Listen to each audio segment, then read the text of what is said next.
नमस्कार, आदाब, सत श्री अकाल। आप सभी का बहुत बहुत स्वागत है नीट अल्टीमेट क्रैश कोर्स 2.0 में। मेरा नाम है तनुज बंसल और आप देख रहे हैं chapter kinematics.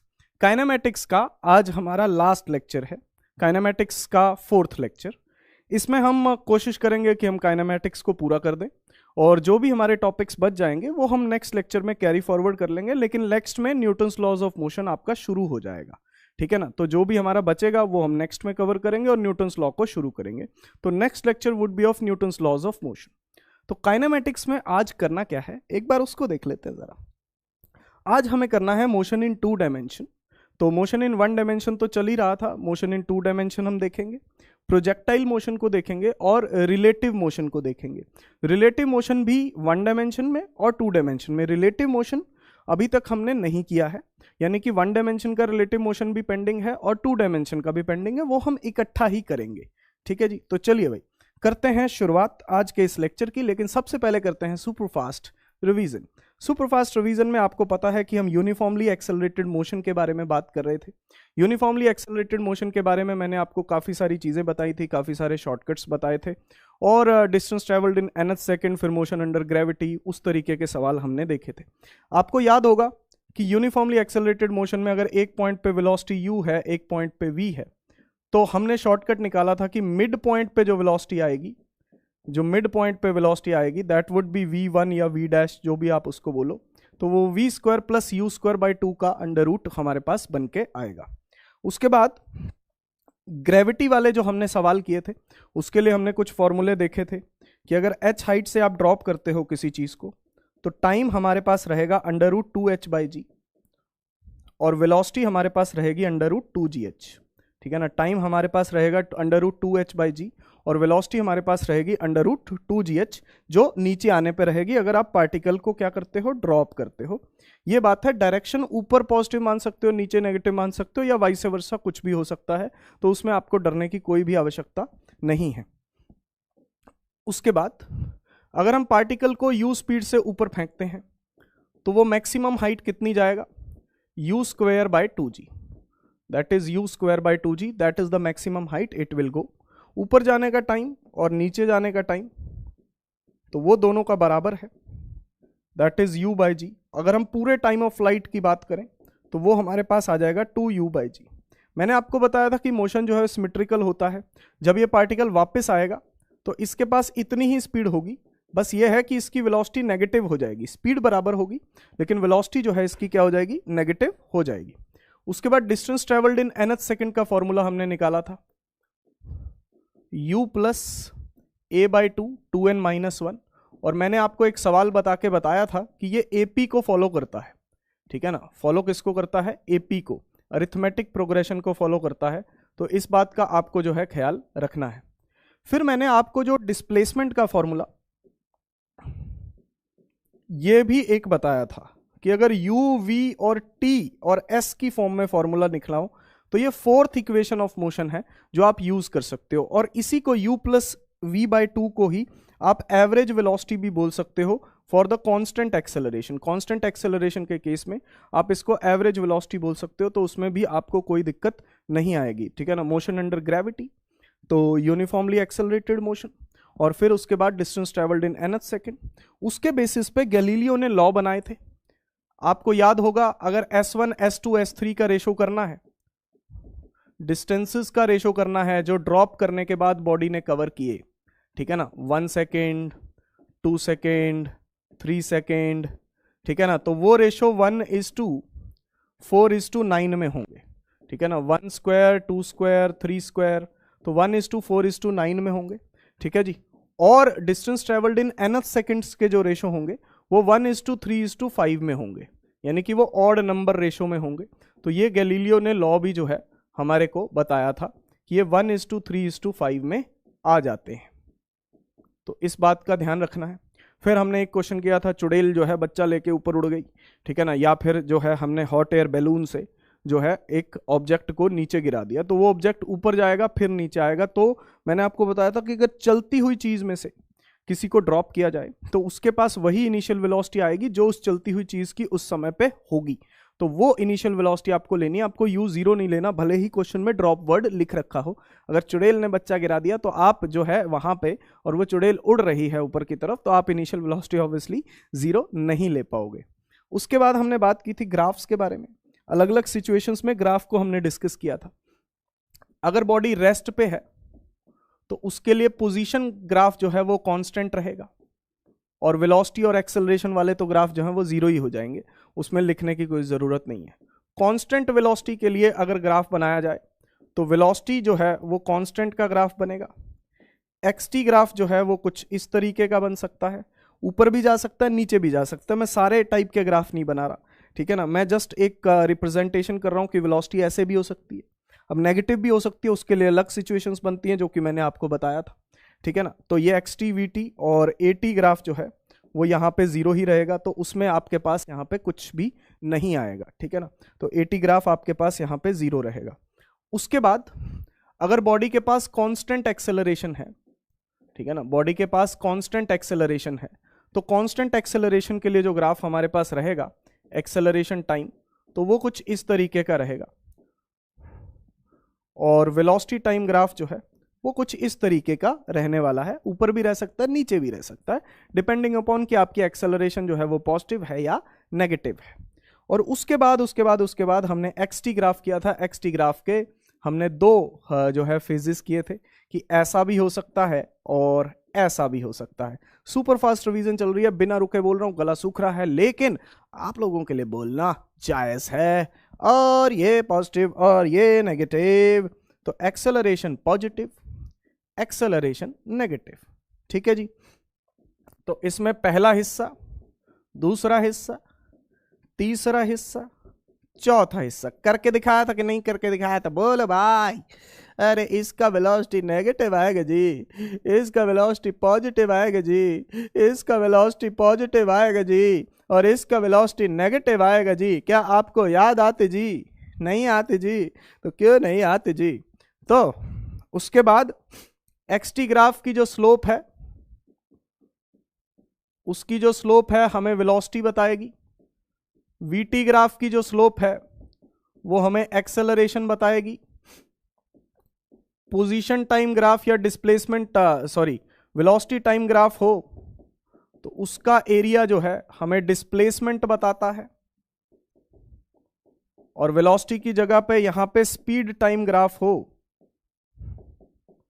Speed time graph हो तो उसका एरिया हमें डिस्टेंस बताता है। क्या बताता है? डिस्टेंस बताता है भाई, ठीक है ना, ये चीज आपको समझनी है। और उसके बाद एक्सेलरेशन टाइम ग्राफ हो तो उसका एरिया आपको चेंज इन वेलोसिटी बताता है। कौन कौन से ग्राफ पॉसिबल नहीं हो सकते, किस तरीके की सिचुएशंस हो सकती हैं, कौन सी सिचुएशंस बिल्कुल ही पॉसिबल नहीं है, सारी बातें हमने डिस्कस करी थी। चलो भाई चलो, अब एक सवाल था, ठीक है ना, होमवर्क की बारी आ गई। अब होमवर्क होमवर्क होमवर्क करेंगे सर, होमवर्क। अरे सर बाजुएं, अरे यार ये ना थोड़ी थोड़ी मेरी बाजुएं बीच बीच में हिलने लगती है, अह अह अह। वो थोड़ा सा ना, मैं हूँ पंजाब से, जी हाँ, मैं आपको अपने बारे में बताता हूँ। I belong to Punjab. Punjab में एक शहर है बठिंडा। तो बठिंडा का नाम जब भी मैं किसी को बोलता हूँ तो उन्होंने सुना होता है जब वी मेट पिक्चर में, है ना, बठिंडा से रेलगाड़ी जाती है, तो बठिंडा का नाम वहाँ पे सुना होता है। बेसिकली मैं बठिंडा से भी नहीं हूँ। बठिंडा के पास एक छोटा सा शहर है, बहुत ही छोटा सा शहर, तो वहाँ से बिलोंग करता हूँ। वो लोगों को नाम नहीं पता होता तो मैं नहीं बताता, लेकिन मैं आप लोगों को बताऊँगा। अपने शहर का नाम बताने में कोई मतलब आपको, चाहे आप छोटे शहर से भी आते हो, किसी से भी आते हो, आपको अपने शहर का, अपनी कॉलोनी का, है ना, नाम बताने में कभी भी वो नहीं होना चाहिए, ठीक है ना, कि भाई लोग क्या सोचेंगे। तो मेरे शहर का नाम है जैतो, JAITU। तो बठिंडा के काफ़ी पास है और पंजाब से बिलोंग करता हूँ मैं। और बेसिकली पेशे से इंजीनियर हूँ, मैकेनिकल इंजीनियरिंग करी है मैंने। और क्या बताऊँ, थोड़ा सा शौक़ है थिएटर करने का, मतलब थिएटर जैसे, मतलब कॉलेज वॉलेज में एक्टिंग का काफ़ी शौक़ रहा है, एक्टिंग कर लेते हैं थोड़ी बहुत, और थोड़ा बहुत गाना वाना भी गा लेते हैं, बाथरूम सिंगर टाइप, पता नहीं मुझे बाथरूम सिंगर टाइप क्यों कहते हैं ये, मतलब बाथरूम सिंगर क्या होता है, लेकिन हाँ ये है कि वहाँ पे आवाज़ बड़ी अच्छी आती है। अगर आप बाथरूम में गाओगे तो आवाज़ जो है वो आपको अच्छी सुनने को मिलती है, पता नहीं क्या होता है ना, आवाज़ थोड़ी सी गूंजती है तो अच्छा लगता है। खैर, तो यहाँ पे हम बात यहाँ पे कर रहे हैं, from the following graph find acceleration in each interval and the total distance travelled. Acceleration निकालिए और टोटल डिस्टेंस जो है वो ट्रेवल्ड निकालिए इस केस में, ठीक है ना। ग्राफ क्या था वो मैं आपके लिए दोबारा बना देता हूं।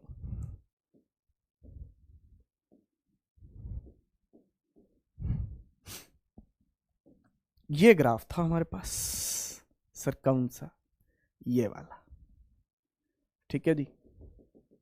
ये 0, ये 2, ये 4, ये 6 टाइम सेकंड्स में, और वेलोसिटी मीटर पर सेकंड में ये 10 थी। तो आपसे सबसे पहले तो पूछा एक्सेलरेशन हर इंटरवल की बताइए। हर इंटरवल मतलब इसको 3 इंटरवल्स में डिवाइड किया गया, ग्राफ को आप भी देख पा रहे हो, 0 से 2, 2 से 4, 4 से 6, ठीक है ना। 0 से 2, 2 से 4, 4 से 6 में इस ग्राफ को जो है वो डिवाइड किया गया है, ठीक है ना। तो अब 0 से 2 में अलग है, 2 से 4 में अलग है, 4 से 6 में अलग है, ठीक है ना। ग्राफ्स जो हैं वो अलग अलग जो हैं यहाँ पे बने हुए हैं। अब 0 से 2 में क्या है भाई, ठीक है ना, 0 से 2 में क्या है इसको आप यहाँ पे बताइए। तो देखिए यहाँ पे आप इस ग्राफ की स्लोप देखिए, क्योंकि वेलोसिटी टाइम ग्राफ की स्लोप से हमें एक्सेलरेशन पता चलती है, ठीक है ना, सिंपल सी बात है।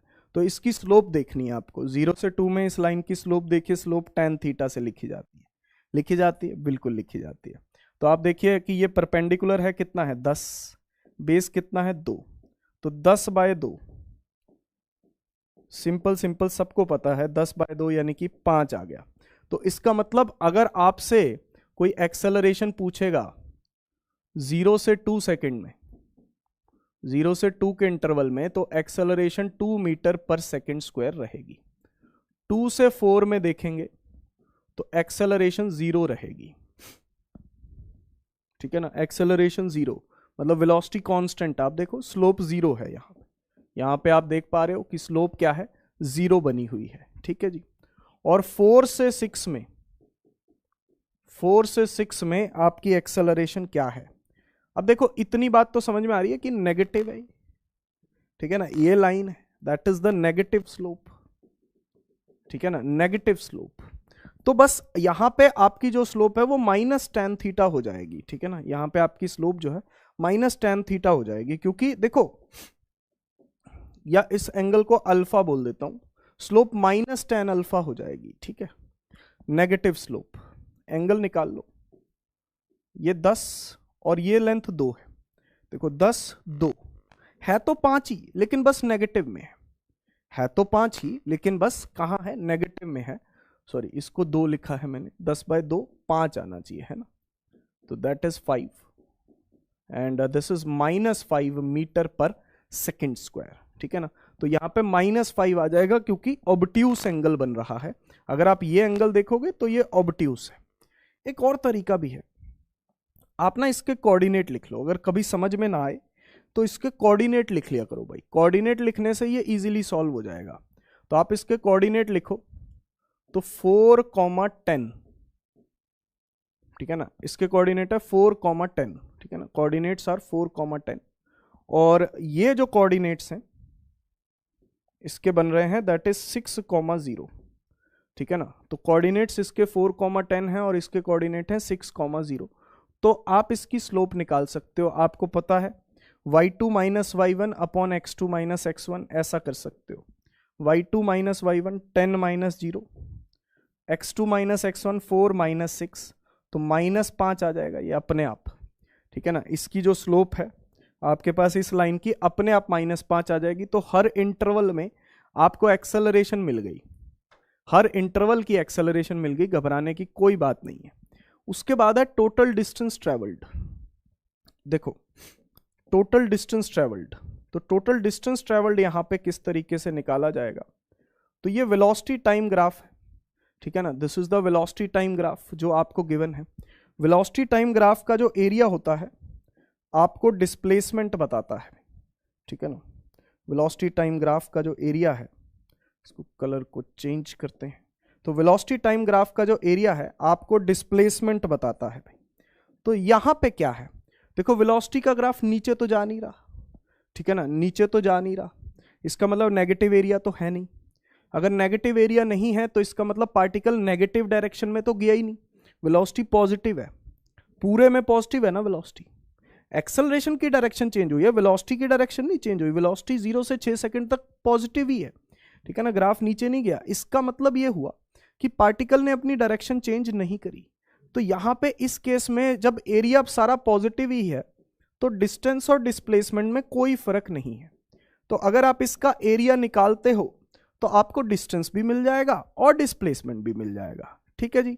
तो बड़ी आसान चीज है, बस आप इसका एरिया जो है वो निकाल सकते हो, ठीक। ये एक तरीके से आप देखो अलग अलग करके सॉल्व करने की जरूरत नहीं है, ये एक तरीके से ट्रेपीजियम ही बन गया भाई, ठीक है ना। आप देखो ये ट्रेपीजियम ही बन गया है। ऊपर वाली side sum of parallel sides, देखो एरिया क्या होता है ट्रेपीजियम का, half of sum of parallel sides. नीचे वाली साइड कितनी है 6, ऊपर वाली साइड कितनी है 2, 2 से लेके 4 तक है बेटा, ये ऊपर वाली साइड 2 से लेके 4 तक है, तो 6 + 2, ठीक है ना, दैट इज 6 + 2, और इनटू हाइट, ठीक है ना, इनटू क्या है हाइट है, तो ये हाइट कितनी है 10, ठीक है ना, ये हाइट यहां पे कितनी है 10 है, दिस हाइट इज 10, ठीक है ना, ये आपको ख्याल रखना है। तो यहां पे ये बन जाएगा 5 और 8 × 5 जो है ये 40 बन जाएगा। तो एरिया जो है हमारा वो 40 मीटर आ जाएगा, यानी कि यही आपका डिस्टेंस भी है और यही आपकी डिस्प्लेसमेंट भी है, दैट इज द 40 मीटर, ठीक है ना। ये 40 मीटर आपके पास जो है आंसर आ जाएगा डिस्टेंस का, या फिर कहें कि किसका, डिस्प्लेसमेंट का। तो ये तो हो गया भाई होमवर्क का पहला क्वेश्चन।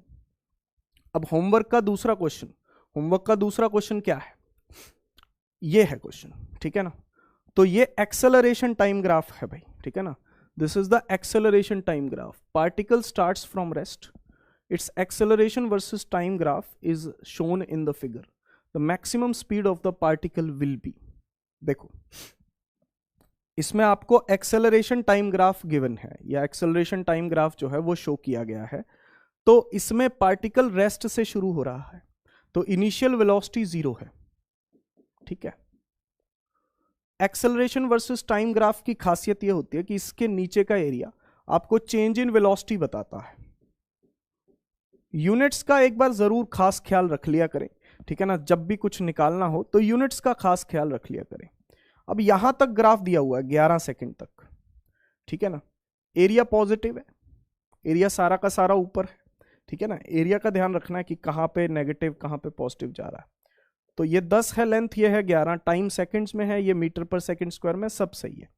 तो एक्सेलरेशन हो टाइम ग्राफ का एरिया चेंज इन वेलोसिटी बताता है, तो चेंज इन वेलोसिटी क्या होगा, half of base into height, area triangle का area half of base into height, तो ये 55 आ जाएगा, 55 मीटर/सेकंड। तो चेंज इन वेलोसिटी जो है वो 55 मीटर/सेकंड है भाई, ठीक है ना, that is the change in velocity in our case, that is the 55 metre per second.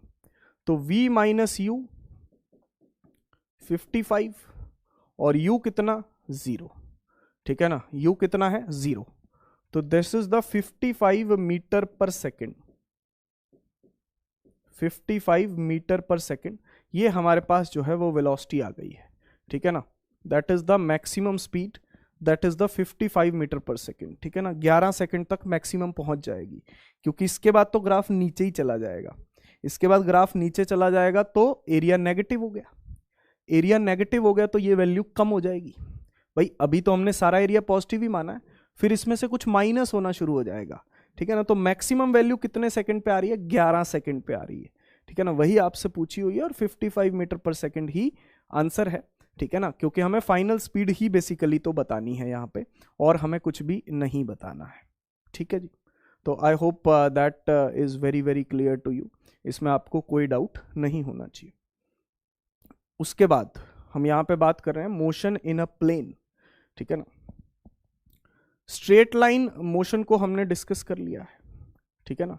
Straight line motion को डिस्कस कर लिया है, उसके बाद हमें मोशन इन अ प्लेन देखना है, ठीक है ना। मोशन इन अ प्लेन मतलब 2 डायमेंशन, ठीक है ना। प्लेन की अगर हम बात करें, ऐसा नहीं कि भाई वह प्लेन में उड़ के चले गए हम, वो वाली बात नहीं है, यहाँ पे 2 डायमेंशन की बात हो रही है। तो 2 डायमेंशन में बॉडी का जो है वो मोशन हो रहा है। अब 2 डायमेंशन में हो रहा है, अगर आप एक ही सड़क पे चल रहे हो, इधर जा रहे हो और इधर जा रहे हो, तो ये तो 1 डायमेंशन है, ये 1 डायमेंशन है, ठीक है ना। एक ही एक्सिस में जा रहे हो, चाहे कोई भी एक्सिस हो। अगर आप पूरा एक ग्राउंड है सपोज करो, उस ग्राउंड पे कहीं पे मूव कर रहे हो, ऐसे भी जा रहे हो, ऐसे भी जा रहे हो, ऐसे भी जा रहे हो, ऐसे भी जा रहे हो, ऐसे भी जा रहे हो, तो दैट इज 2 डायमेंशन, ठीक है ना। ये आपके पास क्या हो गया, 2 डायमेंशन। तो 2 डायमेंशन है तो 2 डायमेंशन में 2 एक्सिस आएंगी, आप कंपोनेंट्स ब्रेक कर सकते हो। तो 2 डायमेंशन में यूज आएगा वेक्टर्स का। जो हमने वेक्टर पढ़ते हैं ना, वो इसी दिन के लिए पढ़ते हैं, मतलब वेक्टर तो अब से फिजिक्स में यूज होना शुरू हो जाएगा। तो पहली बार जब वेक्टर यूज होता है तो वो 2 डायमेंशन में यूज होता है, 1 डायमेंशन में नहीं होता यूज भाई, ठीक है ना। तो इस बात का आप लोग जो है वो ख्याल रखिएगा कि ये 2 डायमेंशन में जो है यूज होता है, 1 डायमेंशन में यूज नहीं होता है, ठीक है। अब 2 डायमेंशन में क्या क्या चीजें हैं तो वो हम यहां पे समझ लेते हैं। तो position vector and displacement vector, ठीक है ना। पोजीशन वेक्टर क्या होता है और डिस्प्लेसमेंट वेक्टर क्या होता है, इसके बारे में जरा जानकारी लेते हैं, क्योंकि अब हमें वेक्टर्स में डील करना है। वैसे तो मतलब हम बोल देते हैं पोजीशन, यहां पे पोजीशन वेक्टर क्या होता है समझो।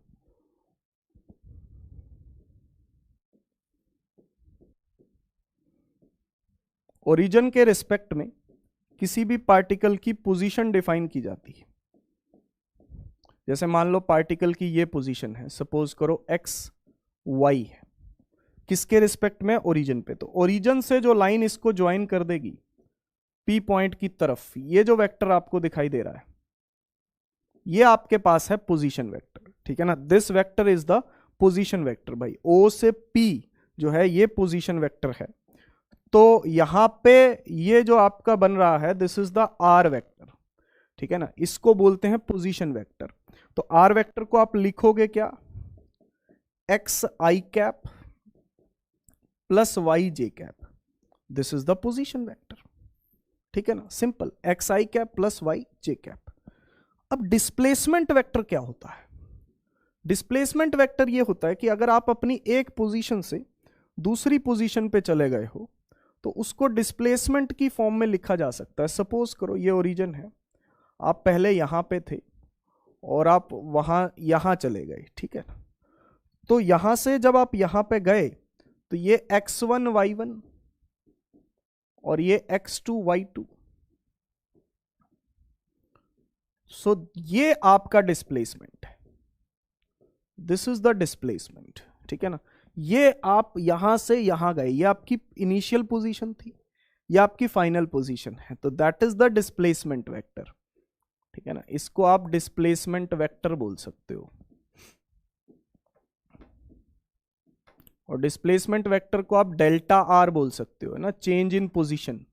चेंज इन पोजीशन को ही तो बोलते हैं डिस्प्लेसमेंट। पोजीशन को अगर आप आर से बोल रहे हो तो उसको डेल्टा आर से बोल सकते हो। डेल्टा आर वेक्टर क्या बनेगा, x2 माइनस x1 आई कैप और y2 माइनस y1 जे कैप, ठीक है। तो डेल्टा आर ये बन जाएगा delta x i cap plus delta y j cap, ये हमारे पास डिस्प्लेसमेंट वेक्टर आ जाएगा, ठीक है ना। ये हमारे पास क्या आ जाएगा, डिस्प्लेसमेंट वेक्टर आ जाएगा, delta x i cap plus delta y j cap, that is the displacement vector in this particular case, ठीक है ना। ये इस पर्टिकुलर केस में डिस्प्लेसमेंट वेक्टर है, ठीक है ना, जो आपको यहां पे दिखाई दे रहा है, ठीक है ना। That is the displacement vector जो हमने डेल्टा आर को लिखा है यहां पे। तो आई होप ये आपको पूरे तरीके से क्लियर है, कोई भी डाउट इसमें नहीं है। अब हमें पता है कि डिस्प्लेसमेंट अपॉन टाइम क्या होती है, वेलोसिटी होती है, एवरेज वेलोसिटी आप इसको लिख सकते हो, ठीक है ना। तो इसमें जब आप लिखोगे तो हमारे पास डेल्टा आर है that is delta x i cap plus delta y j cap, ठीक है ना, ये हमारे पास यहां पे बन के आ रहा है delta x i cap plus delta y j cap. अब एवरेज वेलोसिटी जो होती है वो होती है डिस्प्लेसमेंट बाय टाइम, ठीक है ना, एवरेज वेलोसिटी जो होती है वो होती है डिस्प्लेसमेंट बाय टाइम। तो delta x by delta T I cap plus delta y by delta t j cap, ठीक है जी, ये हमारे पास यहां पे बन गया। अब इसमें आप इसको बोल सकते हो कि भाई ये एक्स डायरेक्शन की वेलोसिटी है, ये किसकी है, वाई डायरेक्शन की वेलोसिटी है, ठीक है ना, ये एक्स डायरेक्शन की वेलोसिटी है और ये किसकी है, वाई डायरेक्शन की वेलोसिटी है। तो अलग अलग डायरेक्शंस में आप इसको जो है वो देख सकते हो। ये कौन सी वेलोसिटी आएगी, एक्स की एवरेज वैल्यू, और ये कौन सी वैल्यू आएगी, वाई की एवरेज वैल्यू, ठीक है ना, एक्स की अलग और वाई की अलग।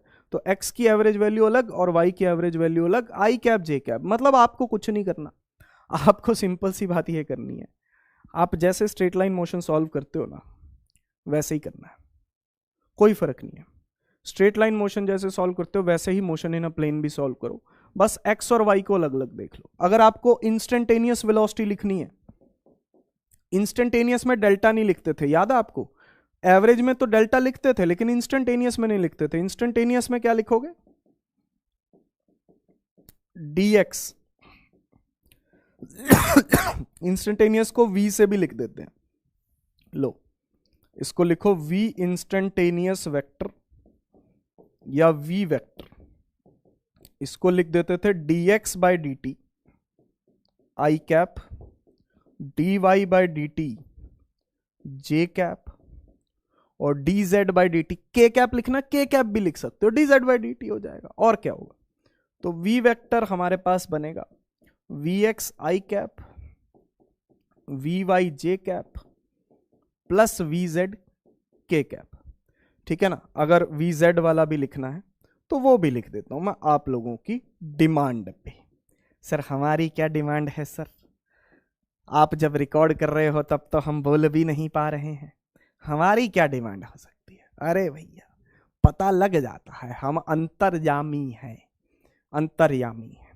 सिमिलरली एवरेज एक्सेलरेशन में भी ऐसा ही किया जा सकता है, ठीक है ना। एवरेज एक्सेलरेशन क्या होगी, एवरेज एक्सेलरेशन में delta V by delta T होता है, तो उसमें अलग अलग कर लो, लो delta V x by delta T I cap, delta V X अलग कैलकुलेट करो, डेल्टा वी वाई अलग कैलकुलेट करो, ठीक है ना, आई कैप जे कैप, बस। इंस्टेंटेनियस एक्सेलरेशन, उसमें ए इंस्टेंटेनियस लिखने की जरूरत नहीं है, ए लिखा है सफिशिएंट है कि ये इंस्टेंटेनियस है, d v x by d t d v y by d t, ठीक है ना। इस तरीके से आप जो है हर सिचुएशन में इनको लिख सकते हो। भाई देख लो एक बार अच्छे से निहार लो इसको कि क्या क्या चीजें यहां पे जो है आपके सामने लिखी हुई है, ठीक है जी, क्लियर होना चाहिए पूरा। अच्छा मान लो बच्चों के मन में सवाल आता है कि सर अगर कांस्टेंट एक्सेलरेशन हो 2D में तो क्या करना है, क्या इक्वेशंस ऑफ मोशन हम लगा सकते हैं। सोचो, लगा सकते हैं भाई, बिल्कुल लगा सकते हैं। बस आपको यह ध्यान रखना है कि इक्वेशंस ऑफ मोशन लगाते वक्त आपको एक पर्टिकुलर एक्सिस में लगानी है। एक्स एक्सिस में लगानी है तो सब कुछ एक्स में चलना चाहिए, जैसे v is equals to u plus a t है, ठीक है ना, लगाओ इक्वेशन, कोई दिक्कत नहीं है। लेकिन सब कुछ एक्स में, जैसे v x u x a x, time की तो कोई डायरेक्शन नहीं होती, बाकी सब एक्स में चलेगा, जैसे s x u x t plus half a x t square, समझ पा रहे हो, और v x square minus u x square is equals to 2ax s x, similarly in y and z. मतलब आप सभी में कर सकते हो यार, कोई दिक्कत नहीं है, कोई परेशानी नहीं, दैट इज अल्टीमेटली यूज है, ठीक है ना। मतलब एक स्ट्रेट लाइन में ये इक्वेशंस वैलिड है, कांस्टेंट एक्सेलरेशन के लिए वैलिड है ना। तो अगर मैं एक्स एक्सिस में लगा रहा हूं तो लगा सकता हूं, क्योंकि एक्स एक्सिस तो एक स्ट्रेट लाइन ही है। वाई एक्सिस में अलग लगाओ, एक्स एक्सिस में अलग लगाओ, फिर मिक्स कर दो दोनों को, ठीक है ना। एक्स एक्सिस की वेलोसिटी निकाल लो, वाई एक्सिस की वेलोसिटी निकाल लो। जैसे यहां पे अगर आपको वेलोसिटी का मैग्नीट्यूड निकालना है, ठीक है ना, आपसे कोई वेलोसिटी का सिर्फ मैग्नीट्यूड पूछे तो क्या कहोगे, v x square plus v y square plus v z square. समझ पा रहे हो, ऐसे हो जाएगा, खत्म। V x square v y square v z square, खत्म बात, ठीक है ना। अंडर रूट में तो मैग्नीट्यूड आ जाएगा। यहां पे देखो, मैं आपको करके दिखा देता हूं, ठीक है ना, प्रॉपर करके दिखाता हूं। एग्जाम्पल है 2012 के सवाल का। Particle has initial velocity 2i plus 3j and acceleration 0.3j plus 2j। ये 3i है, ठीक है ना, plus 0.2j cap. The magnitude of velocity after 10 seconds, ठीक है ना, क्या होगा वो आपको यहां पे बताना है। Initial velocity 2i plus 3j,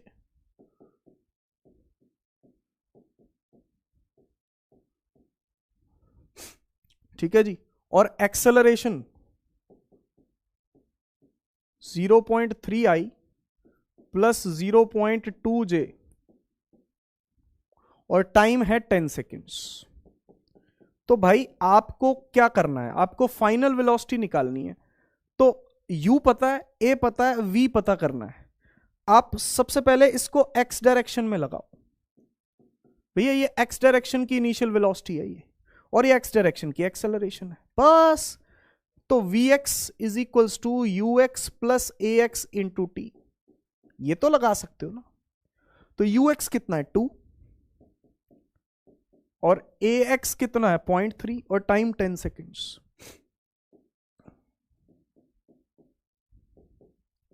five,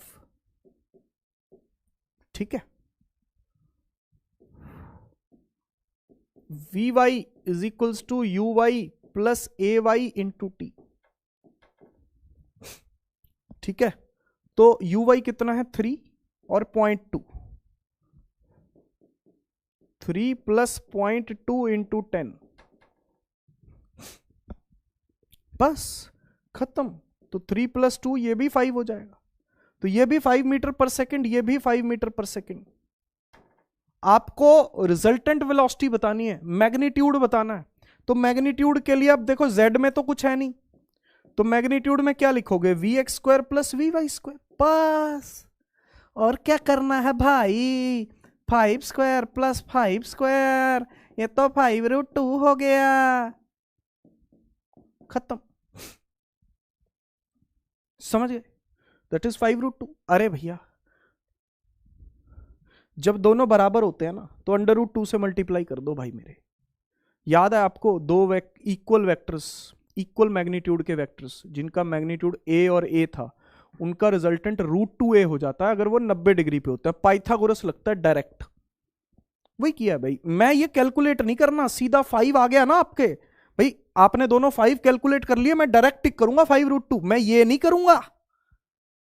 time बचाना है वहां पे, स्पीड बढ़ानी है वहां पे, समझे।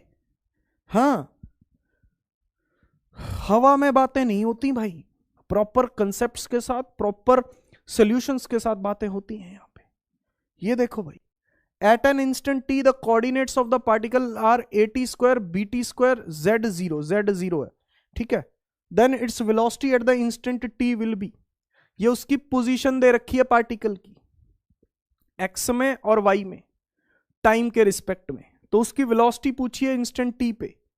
मेरे को एक बात बताओ, इंस्टेंट पे पूछी है, इंस्टेंटेनियस वेलोसिटी के लिए dx बाई dt करेंगे, एक्स डायरेक्शन वाली के लिए, उसको डिफरेंशिएट करो, at स्क्वायर का क्या हो जाएगा 280 हो जाएगा कि नहीं हो जाएगा।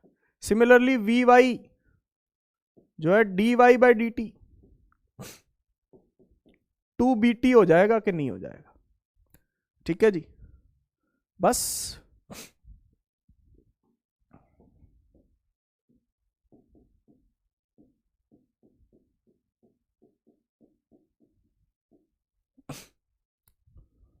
टू 2bt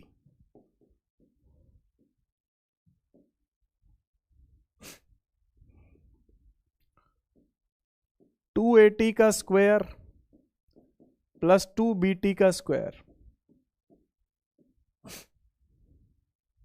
वैसे तो मुझे तो आंसर दिख रहा है, लेकिन चलो। अब इसमें 2t तो कॉमन ही है बेटा, 2t का जो स्क्वायर है ना वो तो दोनों में कॉमन है, तो 2t का स्क्वायर तो मैं अलग कर लेता हूं, अंदर बचेगा a square plus b square, तो 2t के स्क्वायर को तो मैं बाहर ले जाता हूं। अब ये भी हो गया क्वेश्चन, ठीक है, हो गया, सवाल सॉल्व हो गया। ध्यान रखिएगा इस बात का कि भाई इसको जल्दी कैसे करना है, ये तो सेम है दोनों में चीजें, ध्यान से देखना मेरी बात को, जल्दी कैसे करना है। 2t दोनों में कॉमन है, ठीक है ना, तो 2t को बाहर रखो और इनका अंडर रूट ए स्क्वायर प्लस बी स्क्वायर कर दो। टी बी स्पेशल बता रहा हूं, 2t कॉमन है तो 2t को बाहर रखो और बाकी अंडर रूट ए स्क्वायर प्लस बी स्क्वायर कर दो, बात खत्म, ये रहा आंसर। और क्या करना है भाई मेरे, यही तो बन के आ रहा है, दिमाग तो लगाओ ना, कुछ सोचो तो सही, समय कैसे बचाना है वो सोचो। देखो मेरी बात ध्यान से सुनना, घर पे जितना समय ज्यादा लगाओगे होमवर्क में उतना ही समय बचेगा एग्जाम में। मैं यहां पे समय क्यों लगा रहा हूं इसको, ये क्वेश्चन तो कब का हो गया, 1-1.5 मिनट हो गया इस क्वेश्चन को हुए, लेकिन मैं आपका समय बचे एग्जाम में इसलिए यहां पे हूं, ये इसलिए नहीं हूं कि भाई मैं सॉल्व करके निकल जाऊंगा, चलो जी हो गया कर लेना बच्चों कर लेना, ये काम नहीं चलते यहां पे। सिलेक्शन करवाने आए हम, रिजेक्शन नहीं, सिलेक्शन।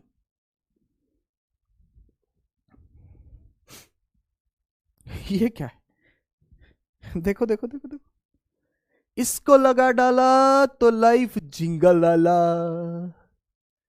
टाटा स्काई नहीं मिलेगा लेकिन नंबर मिल जाएंगे। 2011 का सवाल है, अच्छा सवाल है, गुड क्वेश्चन।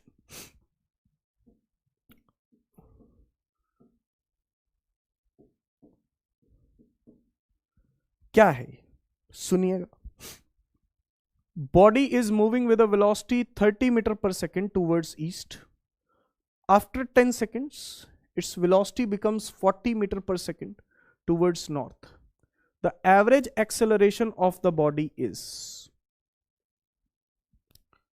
समझ गए। एवरेज एक्सेलरेशन क्या होती है, change in velocity upon time. देखो पहले क्या किया है ना, ध्यान से समझना इस चीज को, ठीक है ना, अच्छा सवाल है इसीलिए मैंने यहां पे रखा है आप लोगों के लिए स्पेशली। ये पार्टिकल की जो पहली वेलोसिटी थी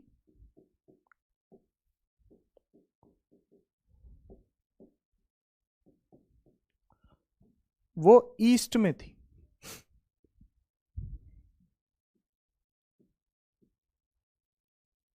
ठीक है, ईस्ट में थी वेलोसिटी 30 मीटर पर सेकेंड, उसके बाद 10 सेकेंड के बाद इसकी वेलोसिटी 40 मीटर पर सेकेंड हो गई टूवर्ड्स नॉर्थ, मतलब ऐसे हो गई, ठीक है जी, पहले इधर थी अब इधर हो गई।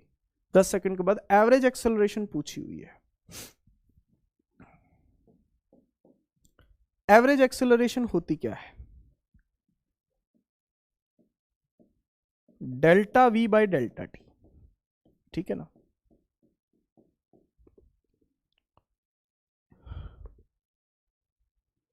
इसमें यह सब करने की जरूरत नहीं है,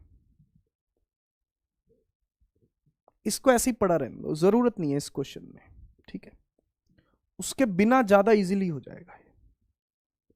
तो मैं आपको यहां पे इजी मेथड सिखाने आया हूं, कोई डिफिकल्ट नहीं करने आया हूं आपके लिए काम।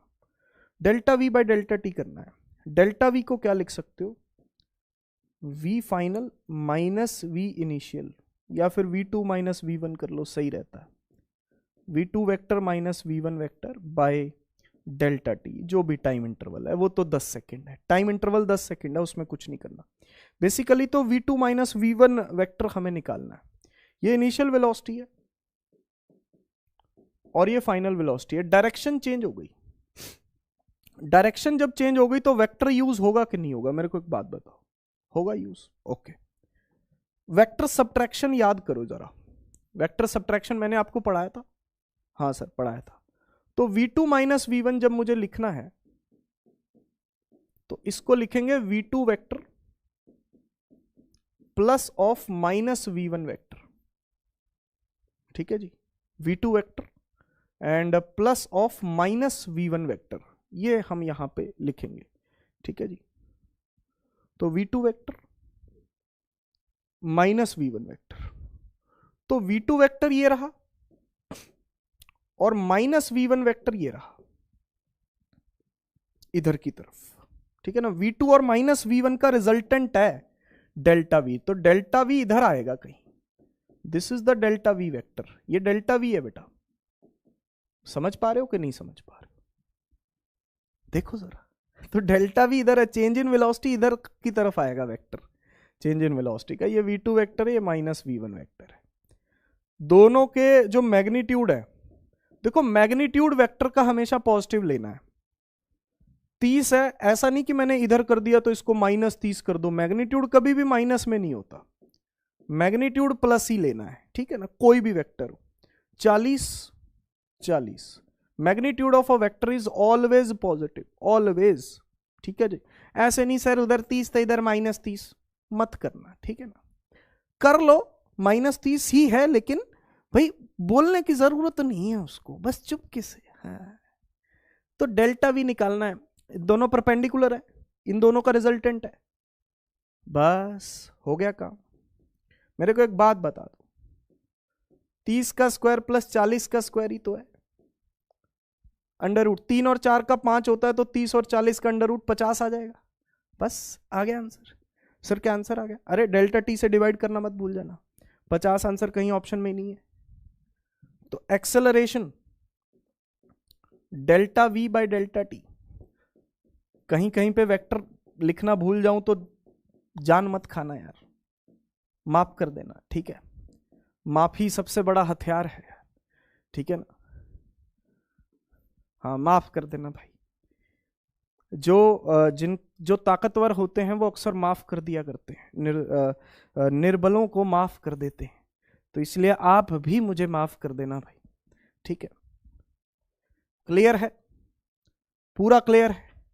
हाँ चलो, आवाज भी बढ़िया आ रही है, बीच बीच में मैं देखता रहता हूँ और देखना भी चाहिए, क्योंकि कई बार क्या होता है कि पता चला आवाज ही नहीं आ रही, मैं बोलता चला जा रहा हूँ, फिर मेरे को दोबारा रिकॉर्ड करना पड़ेगा। तो this is a good question, good question, but your question hurts me. किस मूवी का डायलॉग है ये जरा बताना आप। खैर, अब प्रोजेक्टाइल मोशन पे आ गए हम। प्रोजेक्टाइल मोशन, प्रोजेक्टाइल मोशन क्या है भाई? Any object thrown under the forces of gravity, कोई भी ऑब्जेक्ट जो ग्रेविटी के फोर्सेस में थ्रो किया गया है वो प्रोजेक्टाइल है, ठीक है ना। जैसे कोई भी बॉल अगर ऊपर थ्रो की गई है, ये वर्टिकल प्रोजेक्टाइल है, दिस इज वर्टिकल प्रोजेक्टाइल।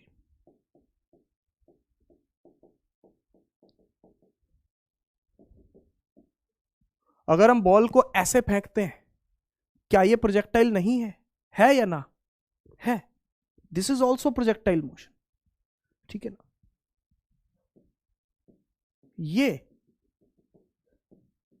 जब हम किसी एंगल पे और फेंकें, ये एंगल 90 डिग्री है यहां पे, जब एंगल 90 डिग्री हो तो इसको कहते हैं वर्टिकल प्रोजेक्टाइल। जब कोई और एंगल हो तो इसको कहते हैं ओब्लीग प्रोजेक्टाइल, ओब्लीग प्रोजेक्टाइल, ठीक है ना। इसमें थीटा 0 से 90 के बीच में होगा, ठीक है जी, 0 से 90 के बीच में होगा, दिस इज ऑब्लिक प्रोजेक्टाइल। और अगर 0 डिग्री पे रखें, मान लो कि बिल्कुल सीधा फेंक दे, ऐसे बॉल आए, ऐसे फेंक दिया, तो इसमें कोई एंगल ही नहीं है, थीटा 0 डिग्री है, तो इसको कहते हैं हॉरिजॉन्टल प्रोजेक्टाइल।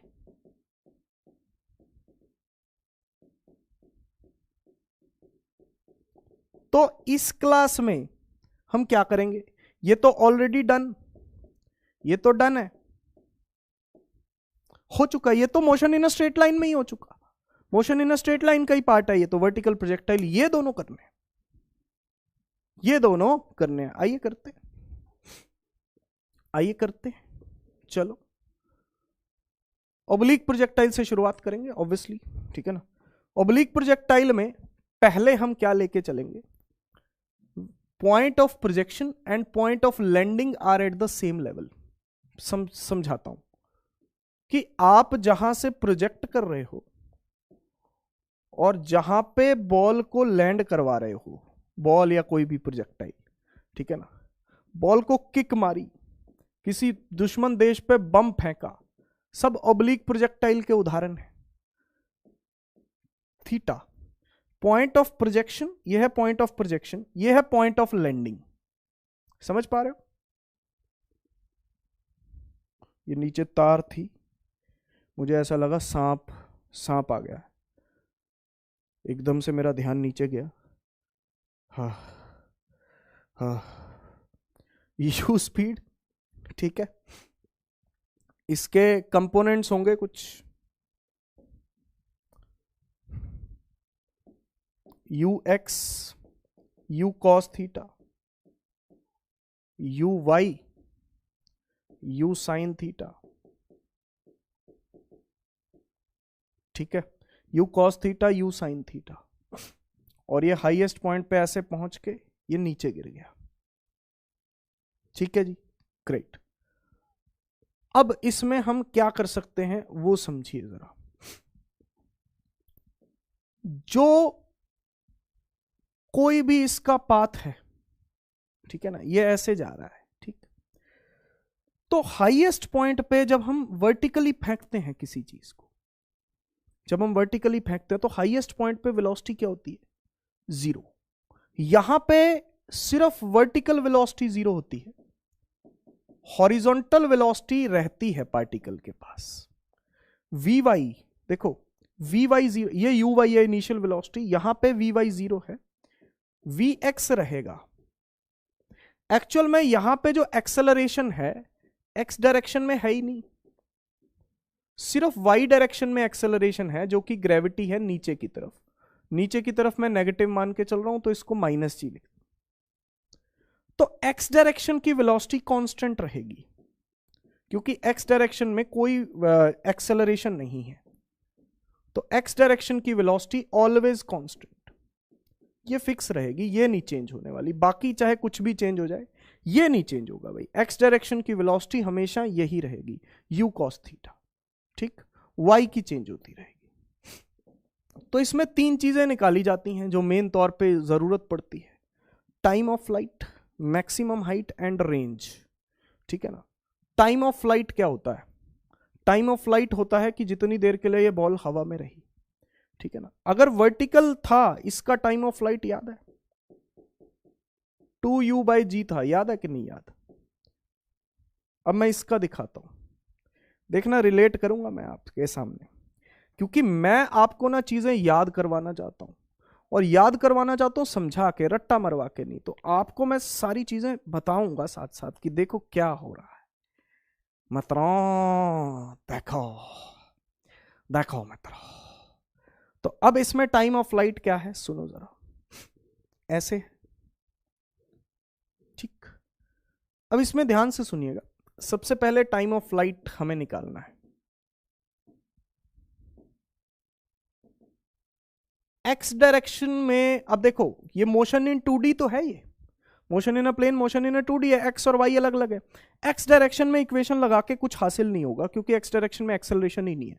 तो जो भी इक्वेशन लगानी है आपको वाई में लगानी है, तो मैं वाई में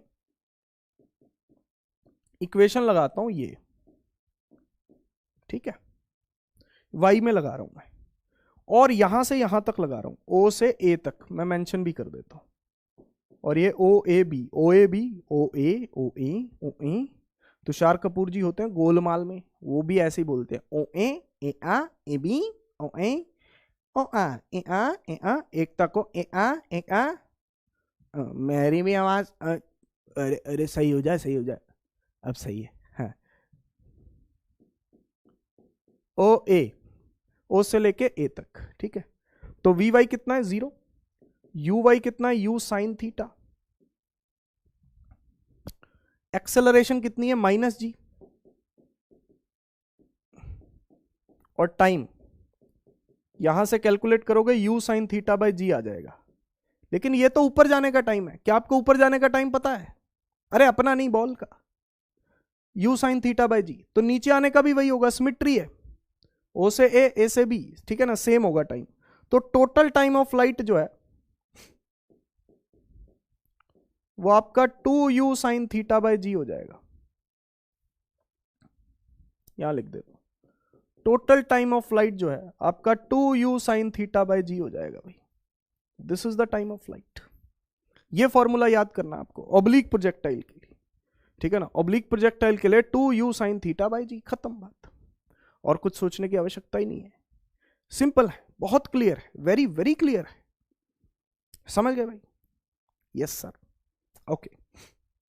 अब सारे फॉर्मूले तो ऑब्वियसली डिराइव मैं नहीं करवाऊंगा, ठीक है ना, डेरिवेशन की क्लास तो कोई चल नहीं रही है, लेकिन मैंने आपको बता दिया कि आपको कैसे डिराइव करनी है चीजें। डिराइव करने का मतलब कभी मान लो जरूरत पड़ जाए तो आपको बस एक्स डायरेक्शन और वाई डायरेक्शन में अलग अलग सॉल्व करना है बस चीजों को, बस ये बात ध्यान रखना, ठीक है ना। अब सुनो, टाइम ऑफ लाइट का formula 2u sin theta by g. Maximum height क्या होती है?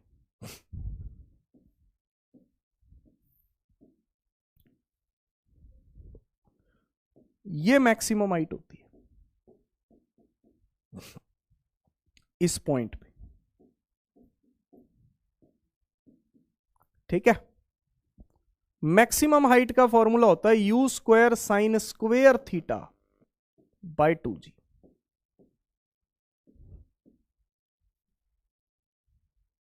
और ये होती है रेंज, इसको रेंज बोलते हैं या हॉरिजॉन्टल रेंज बोलते हैं, इसको रेंज भी बोल सकते हो और हॉरिजॉन्टल रेंज भी बोल सकते हो, रेंज और हॉरिजॉन्टल रेंज, ठीक है, कोई दिक्कत नहीं है। तो रेंज का फॉर्मूला होता है u square sine 2 theta by G. इसका मतलब ये होता है कि पार्टिकल कितना दूर जाके गिरेगा, ठीक है ना, तो u square sine 2 theta by जी ये बन जाता है इसका फॉर्मूला। अब इसमें देखो वर्टिकल प्रोजेक्टाइल में ना हाइट का फॉर्मूला, रेंज तो होती नहीं वर्टिकल में, क्योंकि वर्टिकल में तो वहीं गिर जाता है, ऐसे फेंका ऐसे ही आ गया, तो वर्टिकल में रेंज की तो बात करते नहीं, लेकिन ये दोनों बातें जरूर करते हैं। 2u by g, u square by 2g, याद आ रहा है? अब इनको देखो, इन दोनों में थीटा 90 पुट कर दो, इसमें 90 पुट करो, 2u बाई जी बनेगा, इसमें 90 पुट करो, क्या u स्क्वायर बाई 2g बनेगा? बस। अगर इन दोनों फॉर्मूलों में आप थीटा 90 पुट कर दोगे, फॉर वर्टिकल प्रोजेक्टाइल वाले फॉर्मूले बन जाएंगे। तो इन शॉर्ट में आपको वो भी याद करवा रहा हूं, अगर आप वो भूल गए थे ना तो अब उनको याद करने का एक नया तरीका मिल गया है, क्या समझ गए? देखो चीजें कैसे रिलेट हो रही हैं, रिलेशन समझो ना, अरे यार समझो यार समझो, मैं नहीं समझना पड़ेगा यार, आपको ये बात समझनी पड़ेगी, क्लियर है? बढ़िया। और थीटा ये एंगल है भाई, theta is the angle of projection, किस एंगल पे प्रोजेक्ट किया है, किसके साथ है एंगल, ये हॉरिजॉन्टल के साथ है। ये बात का भी ध्यान रखना, क्वेश्चन में कहीं वर्टिकल के साथ ना हो तो फिर हॉरिजॉन्टल के साथ एंगल निकालना पड़ेगा आपको, फिर कैलकुलेशंस होंगी, तो इस बात का ख्याल रखिएगा भाई, ठीक, ग्रेट। आगे बढ़ते हैं। रेंज मुझे मैक्सिमाइज करनी है, मैं ये चाहता हूं कि ये ज्यादा से ज्यादा दूर जाके गिरे,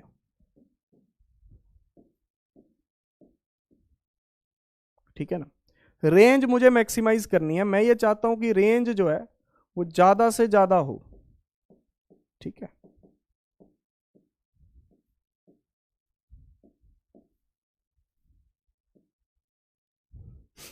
ये तो रेंज मैक्सिमाइज करने के लिए देखो यू कितना होगा, ये मेरी ताकत पे डिपेंड करता है।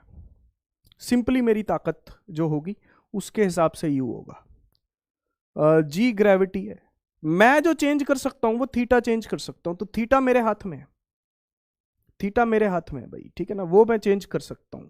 अपनी ताकत तो देखो कितना खाना खाया है नहीं खाया है, कितनी जिम जाते हो उस पर डिपेंड करता है, यू तो आपकी ताकत पे डिपेंड करता है। थीटा आप चेंज कर सकते हो, थीटा करो चेंज। रेंज मैक्सिमम करने के लिए मित्रों सुनो भैया, अगर आपको रेंज मैक्सिमम करनी है तो इसकी वैल्यू भी मैक्सिमम करनी पड़ेगी, और इसकी साइन कोई भी हो, साइन का कोई भी एंगल हो, उसकी मैक्सिमम वैल्यू 1 हो सकती है, इससे ज्यादा नहीं। तो साइन 2 थीटा की जो मैक्सिमम वैल्यू है वो 1 होगी। तो 2 थीटा मतलब 90 डिग्री, तो मतलब थीटा जो है वो 45 डिग्री, मतलब अगर आप 45 डिग्री पे फेंकोगे तब आपको रेंज जो है वो मैक्सिमम मिलेगी, ठीक है ना। यहां पे आपको रेंज जो है वो मैक्सिमम मिलेगी भाई, याद रखना, ठीक है जी। और मैक्सिमम रेंज की वैल्यू क्या होगी, you square by ji,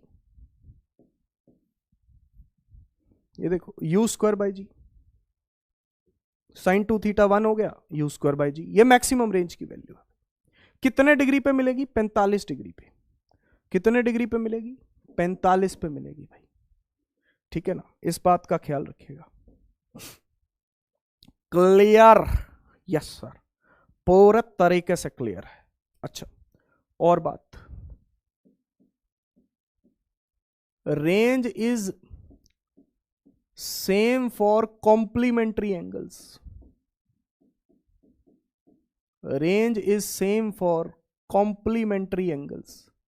complementary angles के लिए रेंज सेम होती है, ठीक है ना, जैसे theta and 90 minus theta, theta and 90 minus theta के लिए रेंज क्या होती है, सेम होती है, ठीक है। कॉम्प्लीमेंट्री एंगल्स जिनका सम 90 डिग्री होता है, इन दोनों को ऐड करो 90 डिग्री बन जाएगा। तो थीटा और 90 माइनस थीटा के लिए सेम होती है भाई रेंज, मतलब आप 30 डिग्री पे फेंको बॉल को या 60 पे फेंको, आपको सेम रेंज मिलेगी। यहां पे बस 60 वाला थोड़ी हाइट ज्यादा कवर करेगा ऑब्वियसली, ठीक है ना, लेकिन रेंज दोनों की बराबर होगी।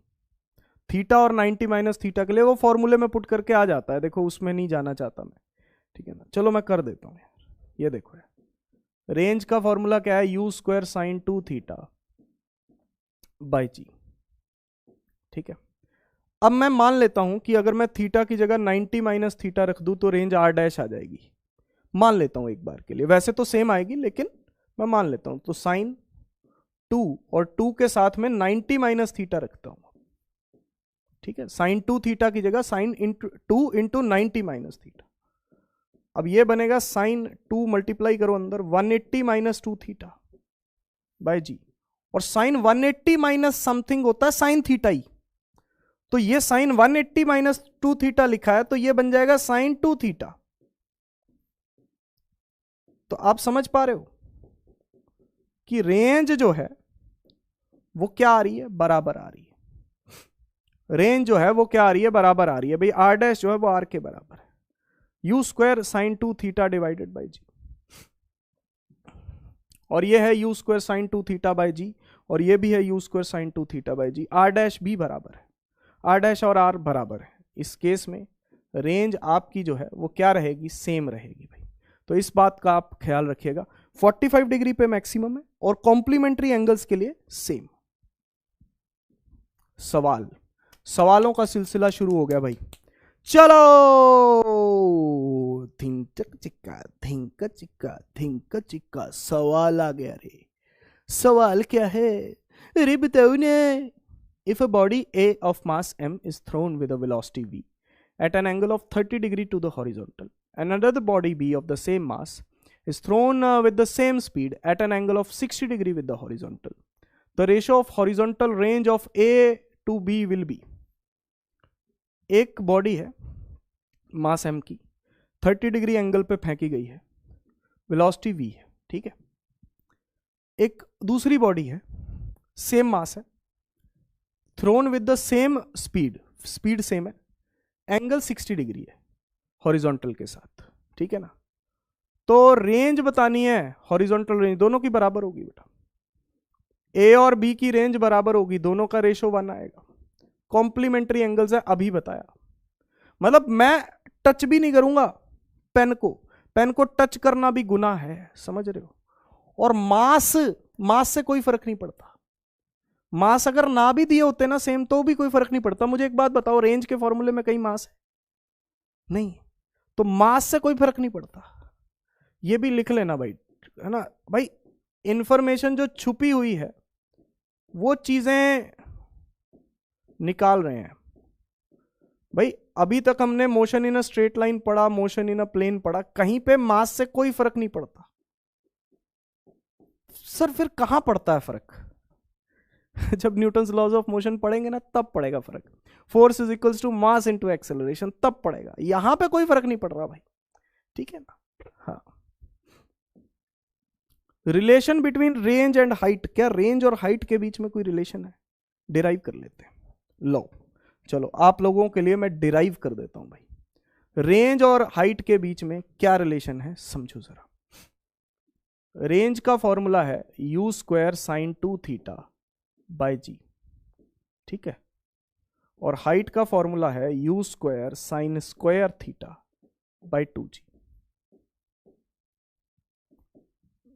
साइन 2 थीटा को मैं ऐसे लिख देता हूं, 2 sine theta cos theta by G, लिख सकते हैं। साइन 2 थीटा को 2 sine theta cos theta by G लिख दिया, ठीक है। क्लियर है? कोई डाउट किसी को भी? अब मैं h बाय आर कर रहा हूं, दोनों को डिवाइड करना है, बहुत सारी चीजें कट जाएंगी, जी से जी कटेगा, यू स्क्वायर से यू स्क्वायर कटेगा, एक साइन थीटा भी कट जाएगा।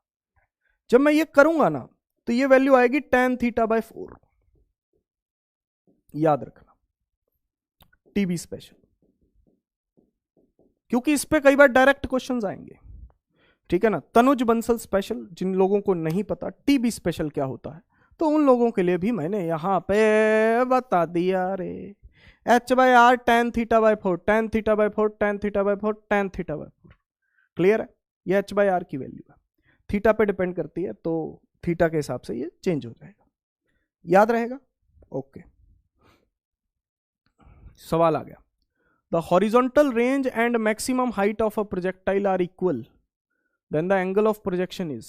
आपको दो क्वेश्चन में क्या दे रखा है, 2012 का सवाल है, देख लो।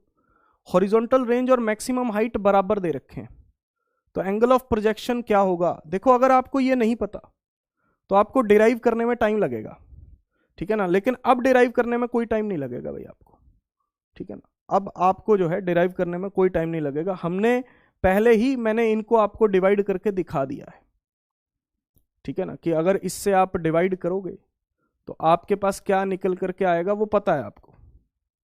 तो करो, मैक्सिमम हाइट और हॉरिजॉन्टल रेंज बराबर है। अब h by r tan theta by 4 होता है,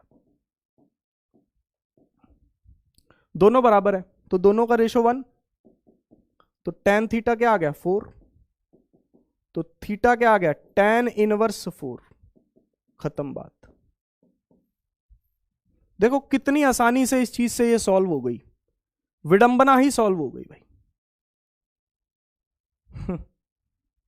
ये रहा आंसर, खत्म हो गई बात भाई, खत्म हो गई। 4 है ये 4, यू मत समझना। चलो अगला सवाल, अगला सवाल क्या है समझो। A projectile is fired at an angle of 45 degree with the horizontal.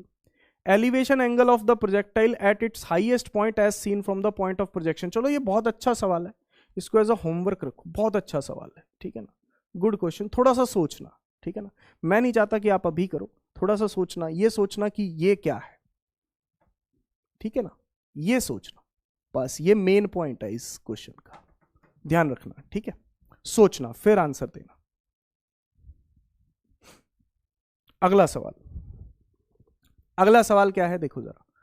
Ball is hit by a batsman at an angle of 30 degree as shown in figure. Figure मैं बना देता हूं। एक बैट्समैन ने बॉल को हिट किया है 37 degree के एंगल पे, 37 डिग्री के एंगल पे। The man standing at P should run at what minimum velocity. Man P point पे खड़ा है जी, पी पॉइंट तो बना दो सर। मैन इधर है पी पॉइंट पे, ये 9 मीटर की दूरी है, ठीक है जी, 9 मीटर की दूरी है ये। तो पूछा गया है कि मैन किस वेलोसिटी से भागे, ये पूछा गया है। With what minimum velocity so that he catches the ball before it strikes the ground. The height of the man is negligible, man की हाइट नहीं मान के चलनी, comparison to the maximum height of the projectile. Projectile की maximum height बहुत ज्यादा है और मैन की बेचारे की हाइट छोटी सी है, ठीक है ना। तो बस ये करना है कि जब ये बॉल यहां से मारी ना, उसी समय मैन ने भागना शुरू कर दिया, उसी समय। The man standing at point P should run at what minimum velocity, इसको किस वेलोसिटी से रन करना चाहिए ताकि ये गिरने से पहले ही इसको कैच कर ले। यस, ठीक है ना। ऐसा कैच जो है वो कपिल देव ने किया था पीछे की तरफ भागते हुए। विविन रिचर्ड्स का कैच किया था 1983 के वर्ल्ड कप में।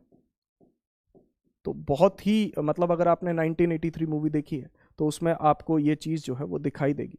तो विविन रिचर्ड्स का कैच किया था कपिल देव ने, तो पीछे की तरफ भागते हुए। तो वो टर्निंग पॉइंट था मैच का, जहां से पूरा मैच बदल गया, फाइनल मैच था और इंडिया ने वर्ल्ड कप जीत लिया था।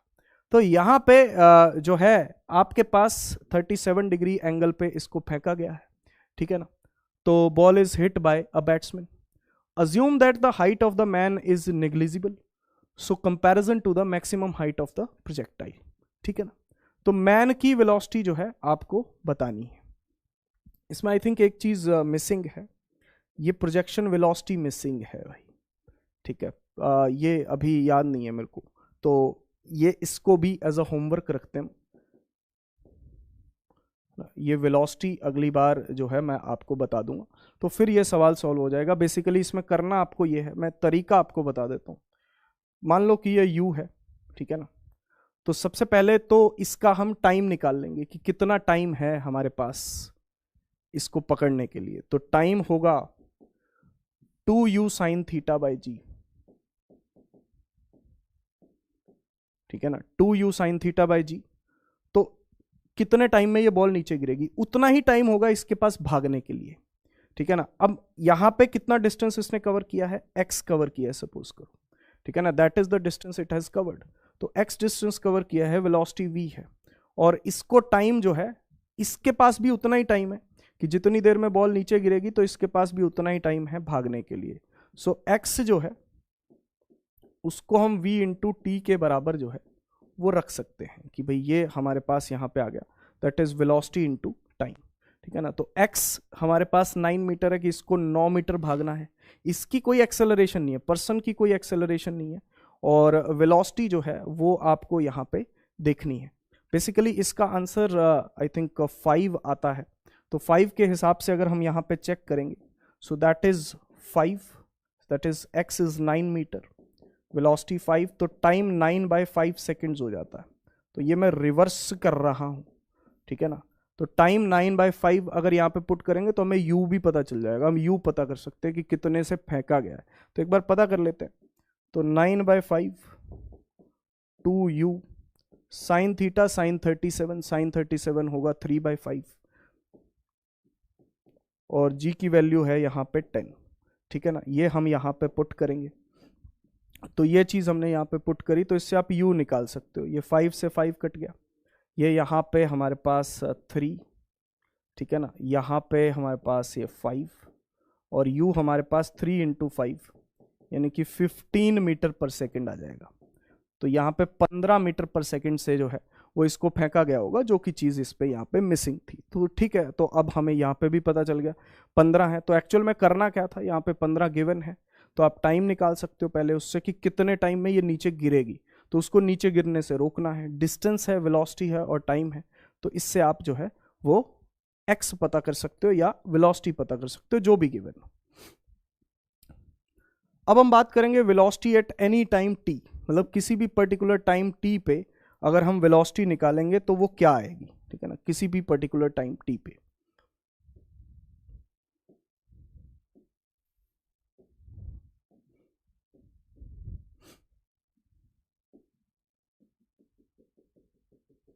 ये ऐसे जाके गिरेगी नीचे, ठीक है ना। हॉरिजॉन्टल वेलोसिटी तो सेम है, हॉरिजॉन्टल वेलोसिटी में कोई चेंज नहीं आने वाला भाई। Horizontal velocity is the same thing, वो तो सेम रहेगी। आप किसी भी पर्टिकुलर पॉइंट पे चले जाओ, हॉरिजॉन्टल वेलोसिटी ने चेंज नहीं होना, that is u cos theta, ठीक है।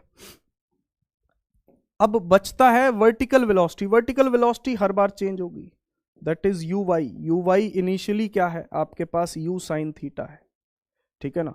और यू एक्स हमारे पास जो है वो यू कॉस थीटा है, that is the you cos theta and that is you sine theta. अब यहां पे हमारे पास बन क्या रहा है, मान लो इस पर्टिकुलर पॉइंट पे मुझे वेलोसिटी चाहिए, जिस भी पर्टिकुलर पॉइंट पे मुझे वेलोसिटी चाहिए, सपोज करो यहां पे हमें चाहिए, यहां पे टी टाइम हो चुका है, ये 0 टाइम पे हमने यहां से फेंका था और यहां पे हमें टी टाइम हो चुका है। तो टी टाइम पे ये जो वेलोसिटी है v, वो ऐसे होगी, ठीक है ना, दैट इज द वेलोसिटी। अब इसके पास टेंजेंट बनाएंगे उस पर्टिकुलर पाथ को, वहां पे टेंजेंट ड्रॉ कर दो आप, तो वेलोसिटी की डायरेक्शन मिल जाएगी आपको। तो ये x डायरेक्शन की वेलोसिटी और ये y डायरेक्शन की वेलोसिटी, ठीक है।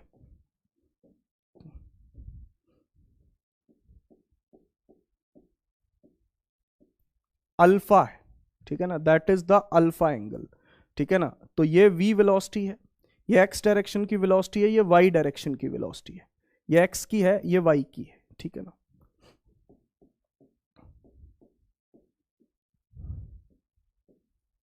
x डायरेक्शन की वेलोसिटी चेंज नहीं होने वाली, y डायरेक्शन की वेलोसिटी जो है वो लगातार चेंज होगी। तो y डायरेक्शन की वेलोसिटी क्या होगी भाई, v y is equals to u y plus a y into t, ये लगा सकते हैं हम, ठीक है ना। तो y डायरेक्शन की किसी भी पर्टिकुलर पॉइंट पे जो वेलोसिटी होगी that is u sine theta, और एक्सेलरेशन होगी माइनस जी इंटू टी, है ना। तो इससे y डायरेक्शन की हमारे पास वेलोसिटी आ जाएगी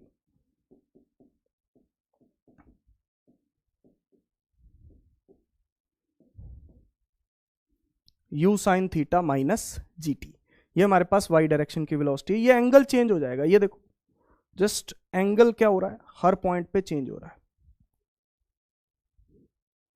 पहले एंगल ऐसे है, फिर ये नीचे नीचे नीचे नीचे नीचे ऐसे होता चला जा रहा है।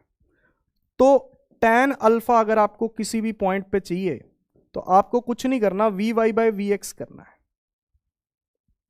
We Y by V X, simple सी बात है, ठीक है ना। तो वी वाई भी पता है आपको, वी एक्स भी पता है, वी एक्स तो यू कॉस थीटा है, यह याद रखना you sine theta minus G T, तो आप निकाल सकते हो। नेट वेलोसिटी अगर आपको निकालनी पड़े तो उसके लिए कोई फॉर्मूला याद करने की जरूरत नहीं है, बस आप ये याद रखो कि under root v x square plus v y square करना है। भाई किसी भी पर्टिकुलर टाइम पे आप वेलोसिटी तो निकाल रहे हो, ठीक है ना। तो उसके लिए आपको क्या करना है, under root v x square plus v y square, तो सिंपली आसानी से आ जाएगा भाई, कुछ भी और करने की आवश्यकता नहीं है, nothing nothing we have to do here, clear, okay. अब अगर मैं बात करूं लैंडिंग पॉइंट पे वेलोसिटी की, जब वो लैंड करता है तो उस टाइम पे वेलोसिटी क्या है भाई, भाई मोशन ना पूरा सिमेट्रिक होता है, मोशन जो है वो पूरा का पूरा सिमेट्रिक होता है। तो वो जब वो लैंड करता है, लैंड करने से जस्ट पहले, टकराने से जस्ट पहले उसकी वेलोसिटी ऐसे होगी, यू से फेंका है थीटा एंगल से, you cos theta, u sine theta, ठीक है जी। तो u cos थीटा सेम है, u cos थीटा ने चेंज होना नहीं, तो लैंडिंग के पॉइंट टाइम पे भी ये u cos थीटा ही रहेगा। लैंडिंग से जस्ट पहले की बात, हल्का सा, ठीक है ना, हल्का सा इंस्टेंट पहले, क्योंकि गिरने के बाद तो रुक ही जाएगा या कोलिजन करेगा फिर उछलेगा, उससे जस्ट पहले की बात हो रही होती है ये u sin थीटा है। आपको वर्टिकल प्रोजेक्टाइल में मैंने बताया था मोशन इन स्ट्रेट लाइन पे कि हम u से फेंक रहे हैं तो u से ही वापस आएगी। सिमिलरली यहां पे भी यही होता है, u sin थीटा से फेंक रहे हैं तो जब नीचे की तरफ आएगी ना तो इसकी y डायरेक्शन की वेलोसिटी बस नेगेटिव में हो जाएगी और कुछ चेंज नहीं आएगा। ये जो एंगल आपको ऊपर दिख रहा है ना, ये एंगल नीचे हो जाएगा। मैग्नीट्यूड आपका सेम रहेगा u, ये तो x डायरेक्शन की वेलोसिटी तो कांस्टेंट ही है, ये तो फिक्स है, ये तो हमेशा फिक्स है, इसने तो चेंज होना ही नहीं, ये चेंज हो रहा है। मैं आपको दिखा देता हूं कि लैंडिंग पॉइंट पे ये है, ठीक है ना, आपको पता चल जाएगा, लगाना भी आ जाएगा। अब y डायरेक्शन की वेलोसिटी क्या है, u sin theta minus gt। Time put करना है आपको बस। लैंडिंग पॉइंट पे टाइम क्या होगा, कौन सा टाइम होगा लैंडिंग पॉइंट पे, हमारे पास वो वाला टाइम होगा जो कि होगा टाइम ऑफ फ्लाइट, ठीक है ना। तो टाइम ऑफ फ्लाइट होगा 2u sin theta divided by g, ये हमारे पास टाइम ऑफ फ्लाइट आ जाएगा। तो ये टाइम ऑफ फ्लाइट जब हमारे पास आ गया तो g से g ये कट गया, ठीक है ना। तो ये u sin theta, this is minus 2u sin theta, ठीक है जी। तो दिस इज vy, तो vy हमारे पास बनेगा माइनस u sin थीटा। आप देख पा रहे हो, सेम स्पीड सेम रहेगी, ठीक है ना, स्पीड सेम आ रही है, लैंडिंग पॉइंट पे सेम आ रही है।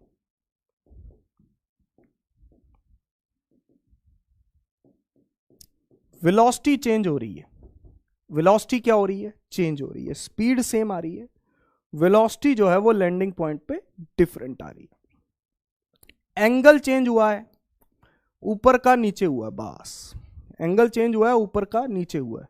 बिल्कुल हाईएस्ट पॉइंट पे एंगल क्या होगा, 0 डिग्री, क्योंकि हाईएस्ट पॉइंट पे सिर्फ x डायरेक्शन की वेलोसिटी बचती है, y डायरेक्शन की होती ही नहीं। तो यहां पे एंगल क्या होता है, 0 डिग्री होता है, या अल्फा कहते हैं इसको। तो यहां पे 0 डिग्री होता है अल्फा, और यहां पे थीटा होता है, नीचे आ जाता है, ठीक है ना। ऐसे ऊपर जाते हुए हाईएस्ट पॉइंट पे पहुंच के एंगल 0 हो गया, फिर नीचे हो जाता है एंगल, पहले ऊपर होता है एंगल, फिर कहां जाता है, नीचे। तो इस तरीके से एंगल जो है वो चेंज होता रहता है। तो लैंडिंग पॉइंट पे भी हमें वेलोसिटी जो है वो पता चल गई है। डायरेक्शन चेंज होती है, ठीक है ना, डायरेक्शन चेंज होती है और कुछ नहीं चेंज होता, ध्यान रखिएगा। अब ये सवाल है, बड़ा आसान सवाल है। The speed of the projectile at its maximum height is half of its initial speed। जो इसकी मैक्सिमम हाइट पे स्पीड है, मैक्सिमम हाइट पे स्पीड कितनी है, u cos थीटा, जो इसकी मैक्सिमम हाइट पे जो स्पीड है वो इसकी इनिशियल स्पीड की कह रहे हैं हाफ है। तो बताओ एंगल ऑफ प्रोजेक्शन कितना है। देखो मैं आपको डायग्राम बना के समझा रहा हूं, लेकिन आपको डायग्राम बनाने की जरूरत नहीं है, मतलब एग्जाम में, वैसे तो कॉपी के लिए तो बना लो, लेकिन एग्जाम में बनाने की जरूरत नहीं है भाई, ठीक है।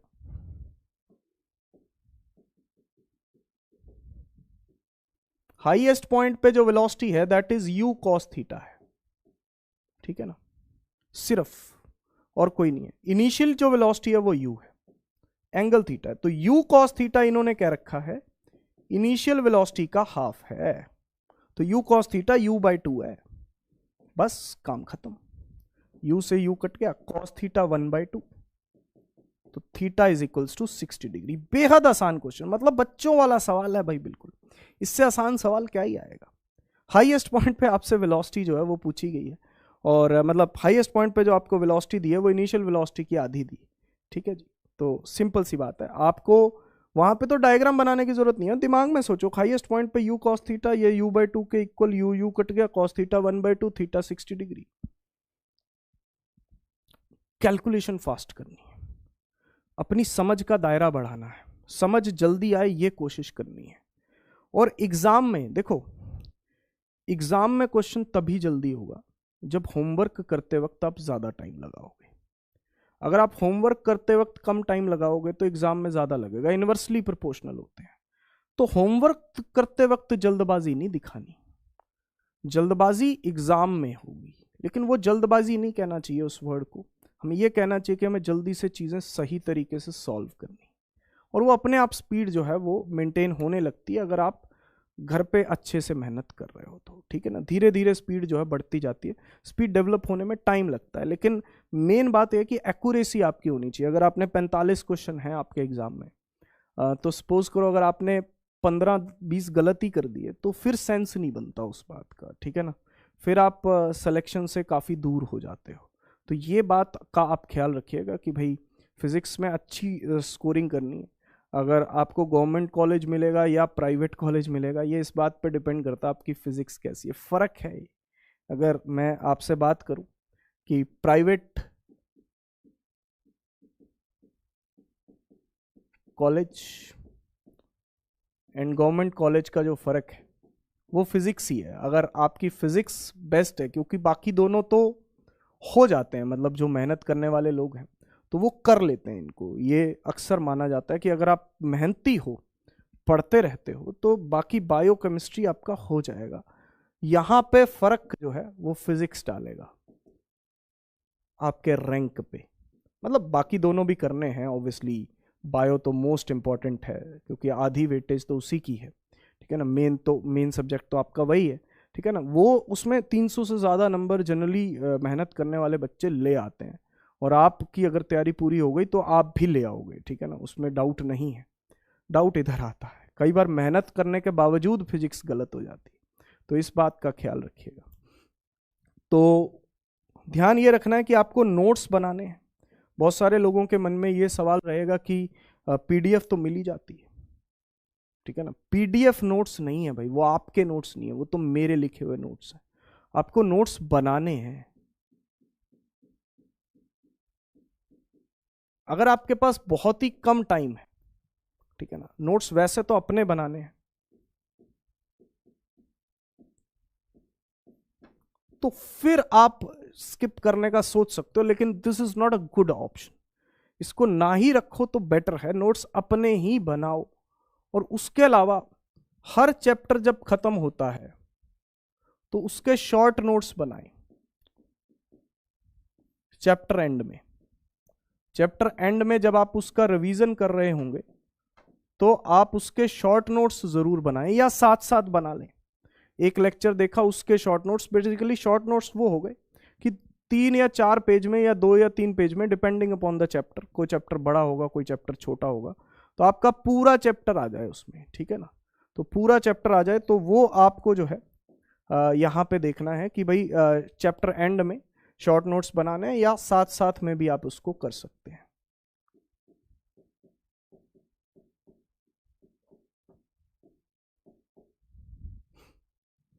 चलो, अब ये क्वेश्चन आ गया हमारे पास।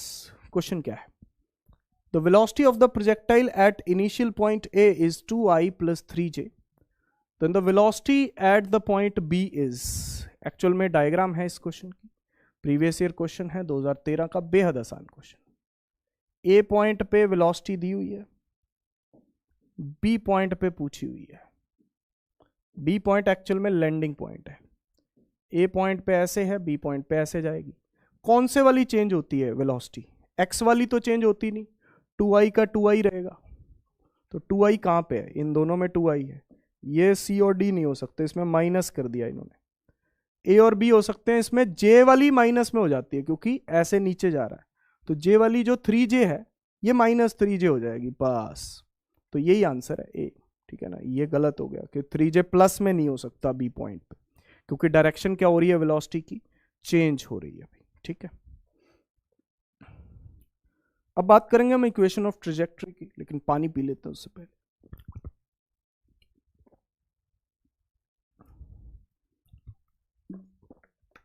गला तो सबका सूखता है यार, प्यास सबको लगती है। किसी की ऐड थी, पता नहीं किसकी ऐड थी।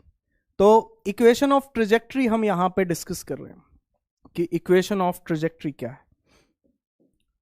इक्वेशन ऑफ ट्रेजेक्ट्री का मतलब होता है पाथ, कि पार्टिकल जो है वो पाथ कैसा फॉलो कर रहा है, ठीक है ना। इक्वेशन ऑफ ट्रेजेक्ट्री का मतलब होता है इक्वेशन ऑफ पाथ, कि पार्टिकल पाथ कैसा फॉलो कर रहा है, ठीक है ना, पाथ कैसा जाएगा।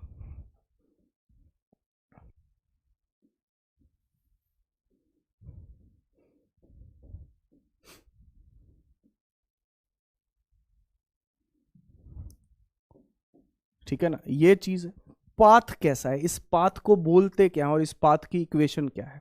ये कौन सी एक्सिस होती है, वाई एक्सिस और एक्स एक्सिस। तो इस पाथ की इक्वेशन में टाइम नहीं आता, पहली बात तो ये समझिएगा। और इस पाथ की इक्वेशन होती है y is equal to x tan theta minus ji x square by 2u square cos square theta. ये इक्वेशन ऑफ ट्रेजेक्ट्री की इक्वेशन है, पाथ की। टाइम नहीं आता इसमें, ठीक है ना, y और x के बीच की इक्वेशन होती है जो पाथ बताती है। ये पाथ है एक्स टेन थीटा, थीटा तो आपको पता ही है, u आपको पता है, एक्स टेन थीटा माइनस जी x square upon 2u square cos square theta, X tan theta minus जी x square upon 2u square cos square theta. रट लो इसको, ठीक है ना, बार बार बार बार बार बार बार बार बार अपने मन में दोहरा के इसको आप रट सकते हो, ठीक है जी। तो y is equal to x tan theta minus ji x square upon 2u square cos square theta. अच्छा जी, ये जो इक्वेशन है ये पैराबोला की इक्वेशन है। अब देखो y की पावर 1 है और x की हाईएस्ट पावर देखनी होती है, x की दो पावर्स हैं, 1 भी है 2 भी है, हाईएस्ट वाली देखनी होती है, x स्क्वायर है। तो जब y और x स्क्वायर हो तो वो इक्वेशन पैराबोला होती है, ठीक है ना। तो that is a parabolic path. Path कैसा होगा, पैराबोलिक पाथ। कोई आपसे पूछे कि प्रोजेक्टाइल का पाथ कैसा होगा तो आप फट से बोल सकते हो पैराबोलिक पाथ है, क्योंकि उसकी इक्वेशन पैराबोला वाली निकल करके आती है। इसी इक्वेशन को थोड़ा सा मोल्ड कर दिया जाता है, अगर एक्स टेन थीटा को कॉमन ले लें तो यही इक्वेशन ये बन जाती है। थोड़ा सा कैलकुलेशन करनी पड़ती है लेकिन ये इक्वेशन बन के आ जाती है, बड़ी यूजफुल इक्वेशन। अगर एक्स टेन थीटा को कॉमन ले लें यहां से, ठीक है ना, मतलब उधर भी साइन थीटा कॉस थीटा कुछ ना कुछ करना पड़ता है, कॉमन लेके 1 माइनस एक्स बाय आर आ जाता है, आर होती है रेंज, ठीक है ना।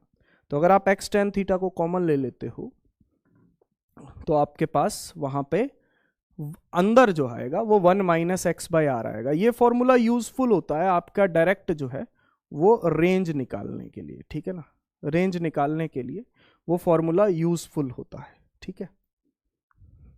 अब देखिएगा यहां पे इक्वेशन ऑफ प्रोजेक्टाइल दे रखी है, y is equals to 16x minus 5x square by 4, the horizontal range is, ठीक है ना, ये y की इक्वेशन दे रखी है भाई, आपसे हॉरिजॉन्टल रेंज पूछी हुई है, ठीक है।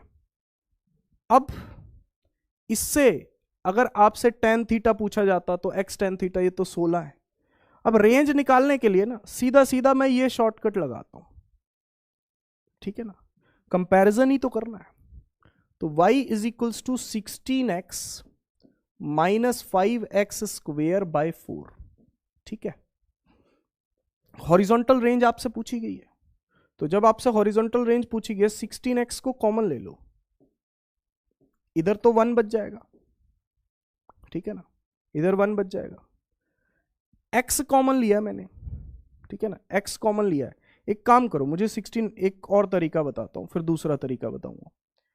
एक काम कीजिए, यहां पे ऊपर नीचे 16 से मल्टीप्लाई और डिवाइड कर लीजिए, कोई फर्क पड़ा नहीं। तो ये 16x अब कॉमन ले सकते हैं, बिल्कुल। तो 1 माइनस 5x बाय 4 इंटू 16 हो गया ये, मानते, ठीक है। तो y is equals to 16x 1 minus 5x by 64, ये बन गया। अभी भी ये सही नहीं है, क्योंकि एक्चुअल में इक्वेशन में x बाय आर होता है, ऊपर सिर्फ x होता है, यहां पे 5x है, ये x टेन थीटा है नो डाउट। तो इसको 5x को भी नीचे लाना पड़ेगा, 5 को, सिर्फ 5 को, x को रहने दो, 64 डिवाइड बाय 5 ले आओ यहां पे, ठीक है ना, 64 डिवाइड बाय 5 ले आओ, ये range x tan theta 1 minus x by r, this is the range. तो रेंज इज 64 बाय 5, 12.8 मीटर आ जाएगा। ठीक है ना, ये हमारे पास जो है वो 64 बाय 5 जो है ये हमारे पास रेंज निकल करके आती है, दैट इज द 12.8 मीटर।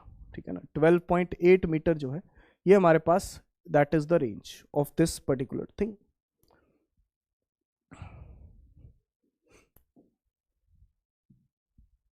ऐसा हर बार करने की जरूरत नहीं है कि आपको 16x कॉमन लेना पड़े। दूसरा तरीका बताता हूं, मैथमेटिक्स ही है ये और कुछ नहीं है। आप 16x कॉमन ले लो पहले, उधर है या नहीं है छोड़ो बात को, इधर 1 बच गया, अच्छा x तो एक कॉमन ले लिया तो एक x बचा ना, ओके।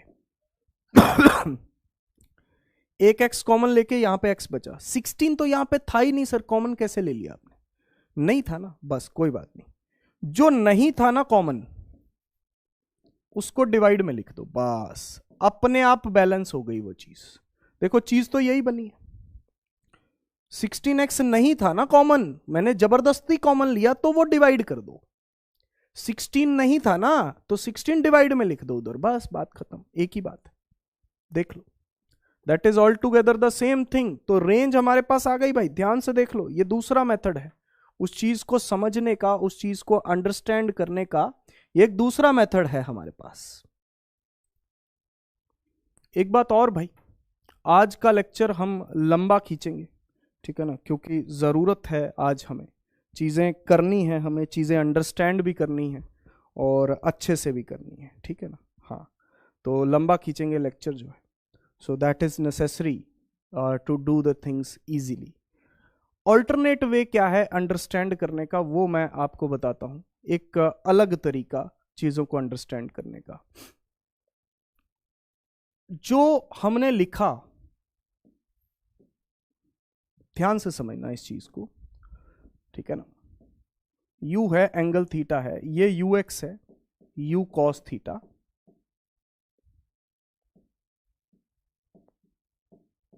और ये uy है, u sin थीटा, ठीक है।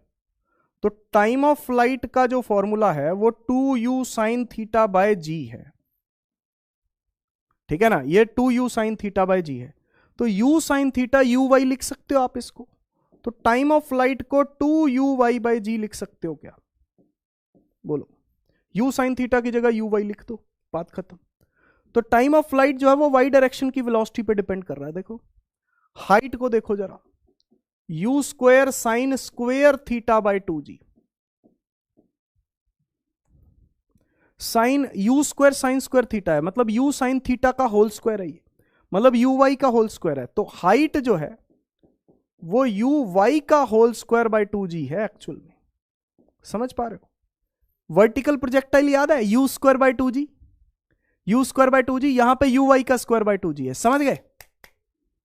रिलेट करो यार, रिलेट करो, रेंज को भी रिलेट कर सकते हो ऐसे ही आप, u square sine 2 theta by G है ना, लो इसको ऐसे लिखो, लो मैं आपको करके दिखाता हूं, u square 2 sine theta cos theta by G, ऐसा लिख सकते हो। इसको ऐसा लिखो, 2 into U sine theta into U cos theta by जी,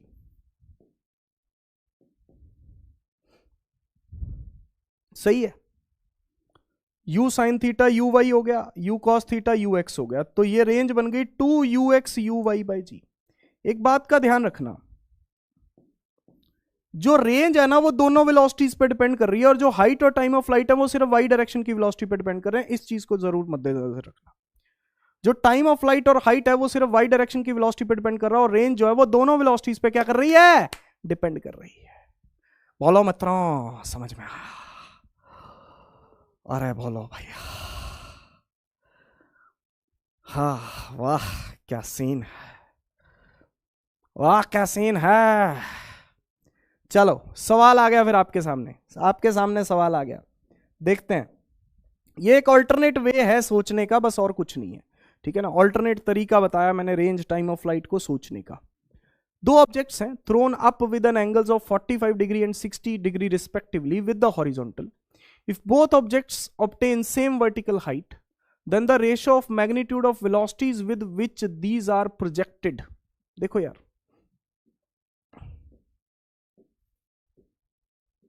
एक का एंगल 45 डिग्री है, u1 थीटा 1, और दूसरे का एंगल जो है वो u2 थीटा 2. एंगल जो है वो 45 डिग्री है, एंगल जो है यहां पे 60 डिग्री है. ठीक है जी, हॉरिजॉन्टल के साथ दोनों ऑब्जेक्ट्स सेम हाइट ऑब्टेन कर रहे हैं.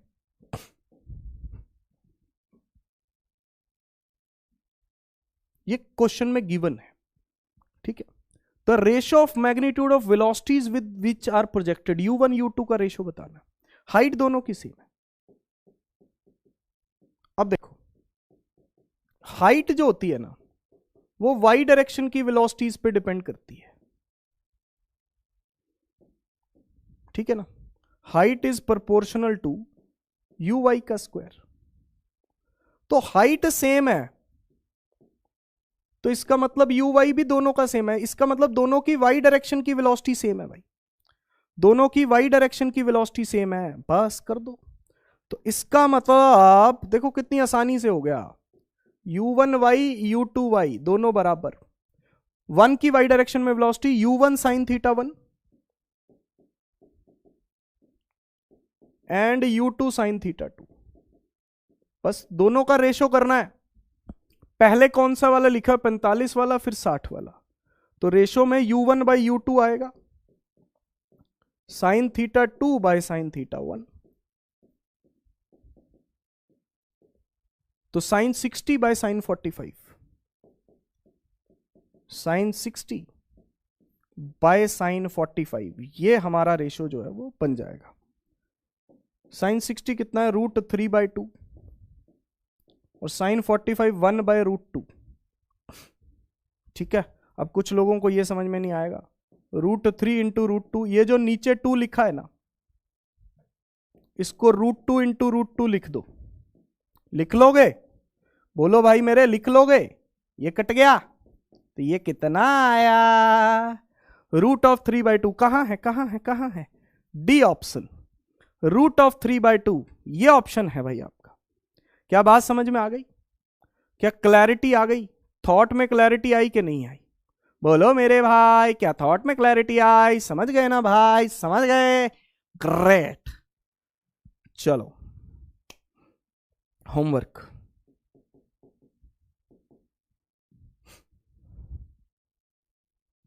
हॉरिजॉन्टल प्रोजेक्टाइल पे आ जाओ फटाफट फटाफट. कम से कम प्रोजेक्टाइल तो आज खत्म कर ही देंगे, अगर हम रिलेटिव मोशन नहीं कर पाए तो प्रोजेक्टाइल तो जरूर खत्म होगा. उसके बिना तो नहीं जाऊंगा भाई, मैं फैल जाऊंगा यहीं पे.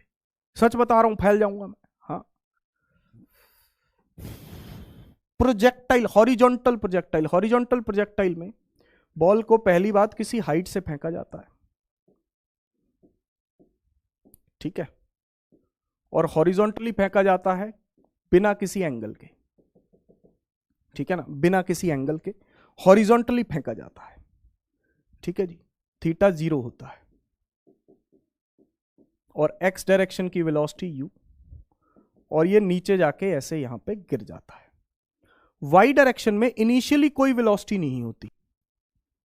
y डायरेक्शन में इनिशियली कोई वेलोसिटी नहीं होती, ये इस बात की गारंटी है. ठीक है ना, बाद में आ जाती है, बाद में आ जाती है. अगर आप किसी भी पर्टिकुलर पॉइंट P पे देखोगे तो इसके पास ऐसे टेंजेंट बनाओगे तो वेलोसिटी आ जाएगी. x डायरेक्शन में तो रहेगी रहेगी और y में भी आ जाएगी. x डायरेक्शन वाली तो u रहेगी, इसमें तो कोई डाउट नहीं है, क्योंकि x डायरेक्शन वाली तो कांस्टेंट रहती है, y में आ जाती है. अब क्योंकि मोशन नीचे ही हो रहा है, ऊपर तो हो नहीं रहा. मोशन नीचे ही हो रहा है, ऊपर तो हो नहीं रहा. मोशन नीचे ही हो रहा है, ऊपर तो हो नहीं रहा. इसका मतलब नीचे वाली डायरेक्शन को मैं पॉजिटिव मान लूं. क्या जा रहा है भाई, नीचे वाली डायरेक्शन को मैं क्या मान लेता हूं, पॉजिटिव मान लेता हूं, ऊपर वाली को नेगेटिव. ठीक है ना, ऊपर तो है ही नहीं कुछ, नीचे वाली को पॉजिटिव मानो, खत्म करो बात.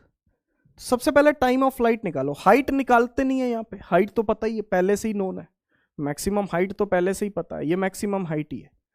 रेंज और वो निकालना है, रेंज कहां पे जाके वो गिरेगा, ठीक है ना, और टाइम ऑफ फ्लाइट दोनों निकलवा देता हूं मैं आपको, ठीक है ना, दोनों निकलवा देता हूं, टेंशन मत लो।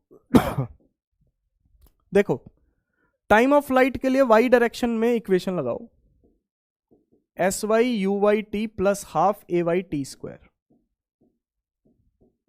ठीक है। S y displacement in y direction, h नीचे की तरफ है, डिस्प्लेसमेंट कहां है, नीचे की तरफ, एच नीचे पॉजिटिव है। यू वाई कितना है, 0, वाई डायरेक्शन में है ही नहीं वेलोसिटी, क्या करें भाई, नहीं है तो नहीं है। एक्सेलरेशन कितनी है, जी, पॉजिटिव ही लेनी है, तो h is equal to half g t square, सीधा सीधा टाइम आएगा √2h/g। अरे भैया ये तो वही टाइम आ गया, कौन सा टाइम आ गया, ये तो वही टाइम है √2h/g। कौन सा, जब हम बॉल को ड्रॉप करते हैं वही टाइम है। मतलब बॉल को ड्रॉप करना और हॉरिजॉन्टली फेंकना सेम चीज है क्या सर, नहीं, हॉरिजॉन्टली फेंकने से वो आगे जाएगा, ड्रॉप करने से वो नीचे गिरेगा, ठीक है ना, लेकिन टाइम सेम लगेगा। मैं ये नहीं कह रहा कि सेम चीज है तो अलग अलग, ठीक है ना, लेकिन टाइम सेम लगेगा। क्यों, क्योंकि दोनों में एक खास बात है, ड्रॉप करते टाइम इनिशियल वेलोसिटी 0 थी और हॉरिजॉन्टली फेंकते वक्त वाई डायरेक्शन की वेलोसिटी भी 0 थी, इसीलिए टाइम सेम आया है, ठीक, टाइम ऑफ फ्लाइट।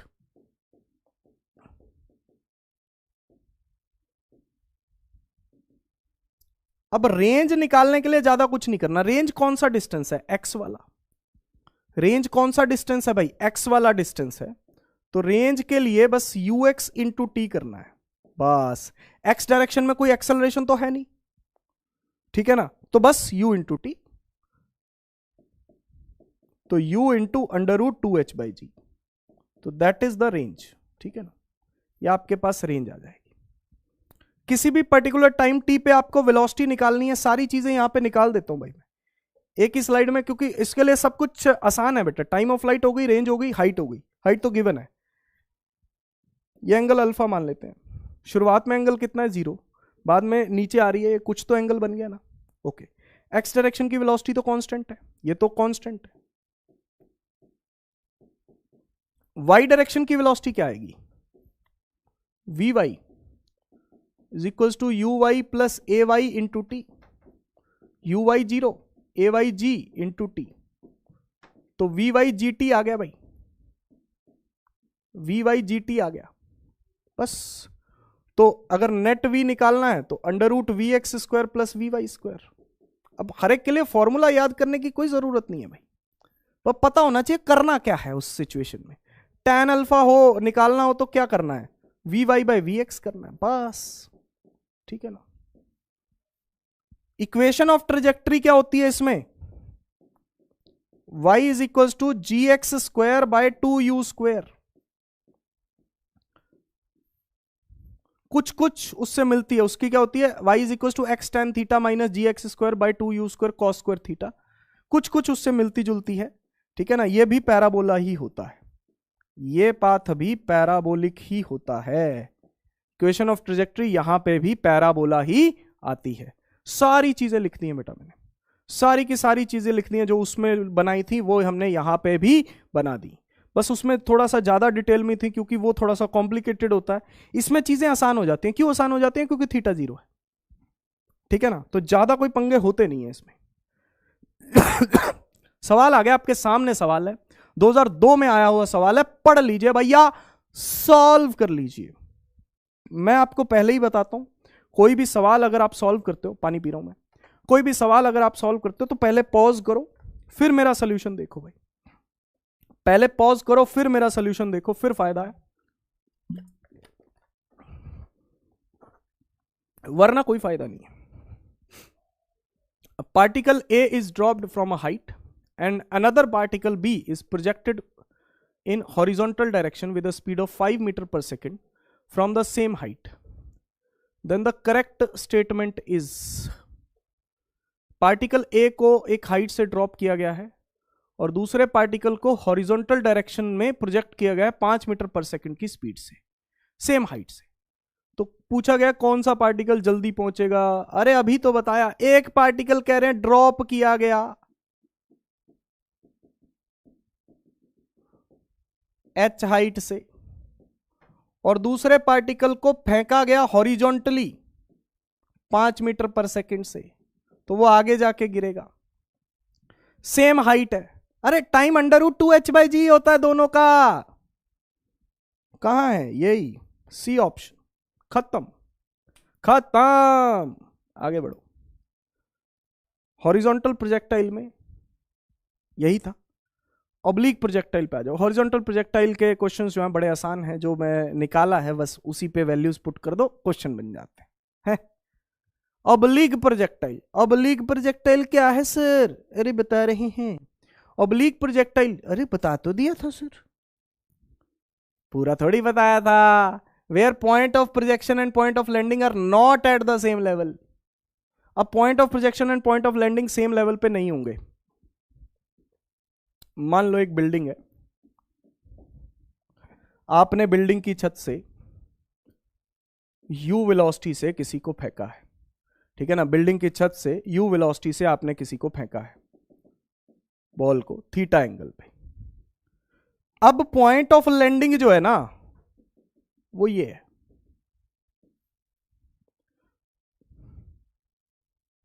ये पॉइंट ऑफ लैंडिंग है, ठीक है। u cos theta, u sin theta,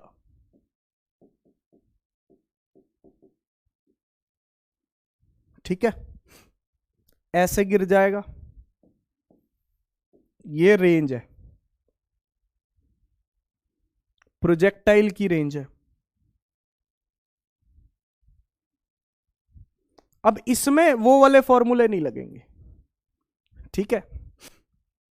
अब इस हाइट से फेंका है स्मॉल h, ये स्मॉल h हाइट है, इसमें अब टाइम ऑफ फ्लाइट वो वाला थोड़ी लग जाएगा, 2u sin θ/g नहीं लगेगा ना ना ना ना ना ना, ना। तो 2u sin θ/g मत कर देना, गलत है गलत है गलत है गलत है गलत है गलत है गलत है गलत है, लिख रहा हूं मैं, गलत है। सर क्या करें फिर, अरे भैया आपको इक्वेशन ऑफ मोशन तो लगानी आती है ना, बस आपका काम हो जाएगा। अगर आपको इक्वेशन ऑफ मोशन लगानी आती है तो you would be ready to go anywhere. तो वाई डायरेक्शन में डिस्प्लेसमेंट देखो भैया, डिस्प्लेसमेंट देखो। लेक्चर लंबा ले रहा हूं मैं, ठीक है ना, लेकिन आपका एंजॉयमेंट भी करवाऊंगा, ठीक है ना, तो ध्यान से देखना, ठीक है ना भाई, प्लीज लंबा लेना पड़ेगा, नहीं तो फिर नहीं, मैं चीजें सारी नहीं बता पाऊंगा, चीजें सारी भी बतानी है, कुछ छोड़ूंगा नहीं, हर टाइप के क्वेश्चन करवाऊंगा। बस आपका साथ चाहिए यार, साथ चाहिए, सही में साथ देना यार। लंबे लेक्चर होंगे कभी कभी, ठीक है ना, मतलब 1.25 घंटे की तो आदत डाल ही लो भाई, ठीक है ना, इतनी आदत डाल लो, कभी कभी लूंगा जब भी मेरे पास टाइम होगा, है ना, तो उसके हिसाब से, लेकिन जरूरत के हिसाब से भी। तो यू भाई displacement in y direction, y direction की डिस्प्लेसमेंट देखो, डिस्प्लेसमेंट डिस्टेंस नहीं, डिस्प्लेसमेंट, पार्टिकल तो ऊपर जाके नीचे आ रहा है सर, डिस्प्लेसमेंट देखो यहां से यहां, लेकिन सिर्फ वाई डायरेक्शन की देखनी है, वाई डायरेक्शन की देखनी है। वाई डायरेक्शन में नीचे जा रहा है, ये डिस्प्लेसमेंट है एस वाई, कितनी है, -h। अब मैं नीचे वाली डायरेक्शन को नेगेटिव ले रहा हूं, पता क्यों, क्योंकि अब ऊपर भी जा रहा है पार्टिकल, तो ऊपर वाली को पॉजिटिव ले लेता हूं, या फिर उल्टा कर लो, उल्टा भी कर सकते हो, कोई दिक्कत नहीं।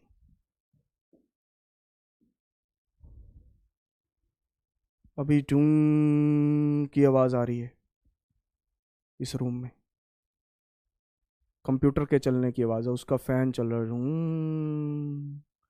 ये बिल्कुल वैसी ही आवाज है जैसी भूतिया पिक्चरों में चुड़ैल आती है।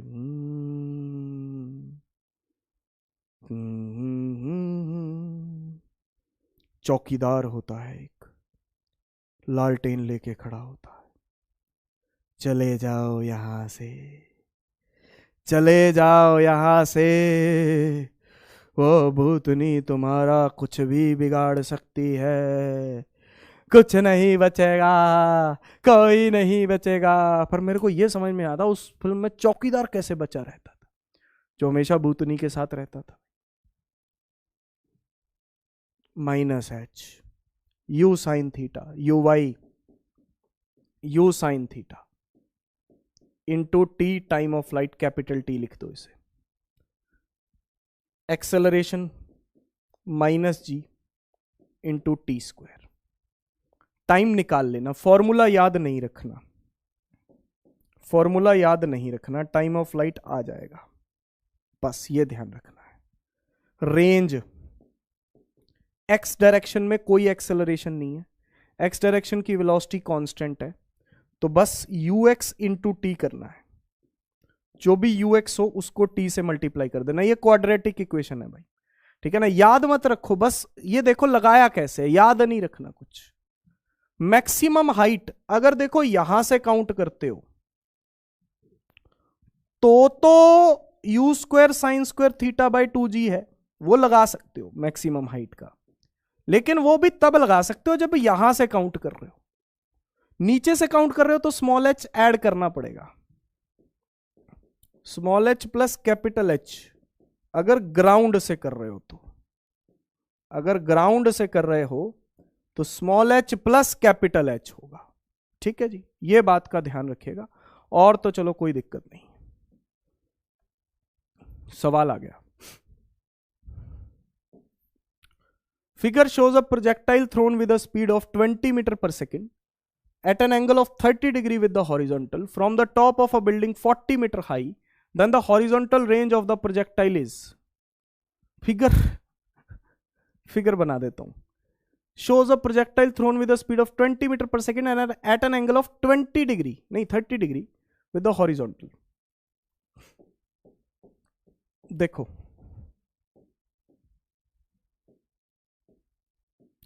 20 मीटर पर सेकेंड है यू की वैल्यू, एंगल 30 डिग्री है इसका, ठीक है ना, जहां से फेंका गया है, और बिल्डिंग की हाइट जो है वो 40 मीटर है। भाई लंबा खींच रहे हैं लेक्चर को, माफ कीजिएगा यार, ठीक है ना, उसके लिए प्लीज प्लीज प्लीज, ठीक है ना। 40 मीटर हाइट है। Then the horizontal range of the projectile is, projectile की हॉरिजॉन्टल रेंज कितनी है, ये रेंज पूछी हुई है। तो u है 30 degree, top of a building 40 metre high, range पूछी गई है, बस भाई u cos theta into t करना है, ux इंटू टी करना है, ठीक है ना। ux तो पता ही है, u cos थीटा वो तो पता ही है, ठीक है ना, वो तो आ जाएगा, वही करना है। एस वाई यू वाई, क्योंकि मुझे याद नहीं है बेटा, मैं इसलिए दोबारा लिख रहा हूं, मुझे याद नहीं है। कुछ लोग बोल रहे होंगे सर अभी अभी तो लिखा था सर, डायरेक्ट लिख दो ना यार। अरे मुझे याद थोड़ी है यार, मैंने याद थोड़ी करने को बोला है, मैंने सिर्फ कंसेप्ट सीखने को बोला है। ऐसे तो सारे फॉर्मूले याद करते करते तो पागल हो जाओगे। Minus H minus 40 you sine theta, u sine theta यानी कि 20 साइन 30, साइन 30 होता है 1/2, ये 10 हो गया बेटा, सीधा 10 क्यों नहीं लिख देते, into time, half acceleration minus 10 into T square, सही है, ओके। तो 0 0 0 कट गई, या minus 40 10t minus 5t square, ऐसे कर लो। अब 5 के टेबल पे काट दो इनको, minus 8 2t minus T square, तो T square minus 2t minus 8 is equals to 0।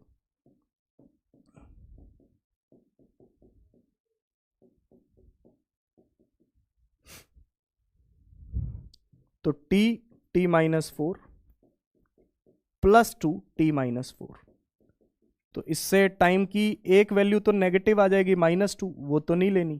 4 second आपका आंसर है, तो टाइम ऑफ फ्लाइट 4 सेकंड आ गया। बस रेंज क्या करना है, ux को मल्टीप्लाई करना है टी के साथ। u कितना है 20 cos 30, cos 30 √3/2, तो ये बन गया 10 √3। तो रेंज कितनी बन जाएगी, ux into T 10√3 into 4 40√3 40√3 metre, खत्म। तो ये हमारे पास रेंज आ जाएगी भाई 40√3 metre. I hope that is very very clear to you. कोई डाउट नहीं होना चाहिए इसमें, रत्ती भर भी डाउट नहीं होना चाहिए। अगला सवाल, आगे क्या है? आगे रिलेटिव मोशन शुरू हो जाता है। चलो आज यहीं तक करेंगे, ये लास्ट सवाल है, ठीक है? ज्यादा लंबा नहीं खींचेंगे यार, ठीक है?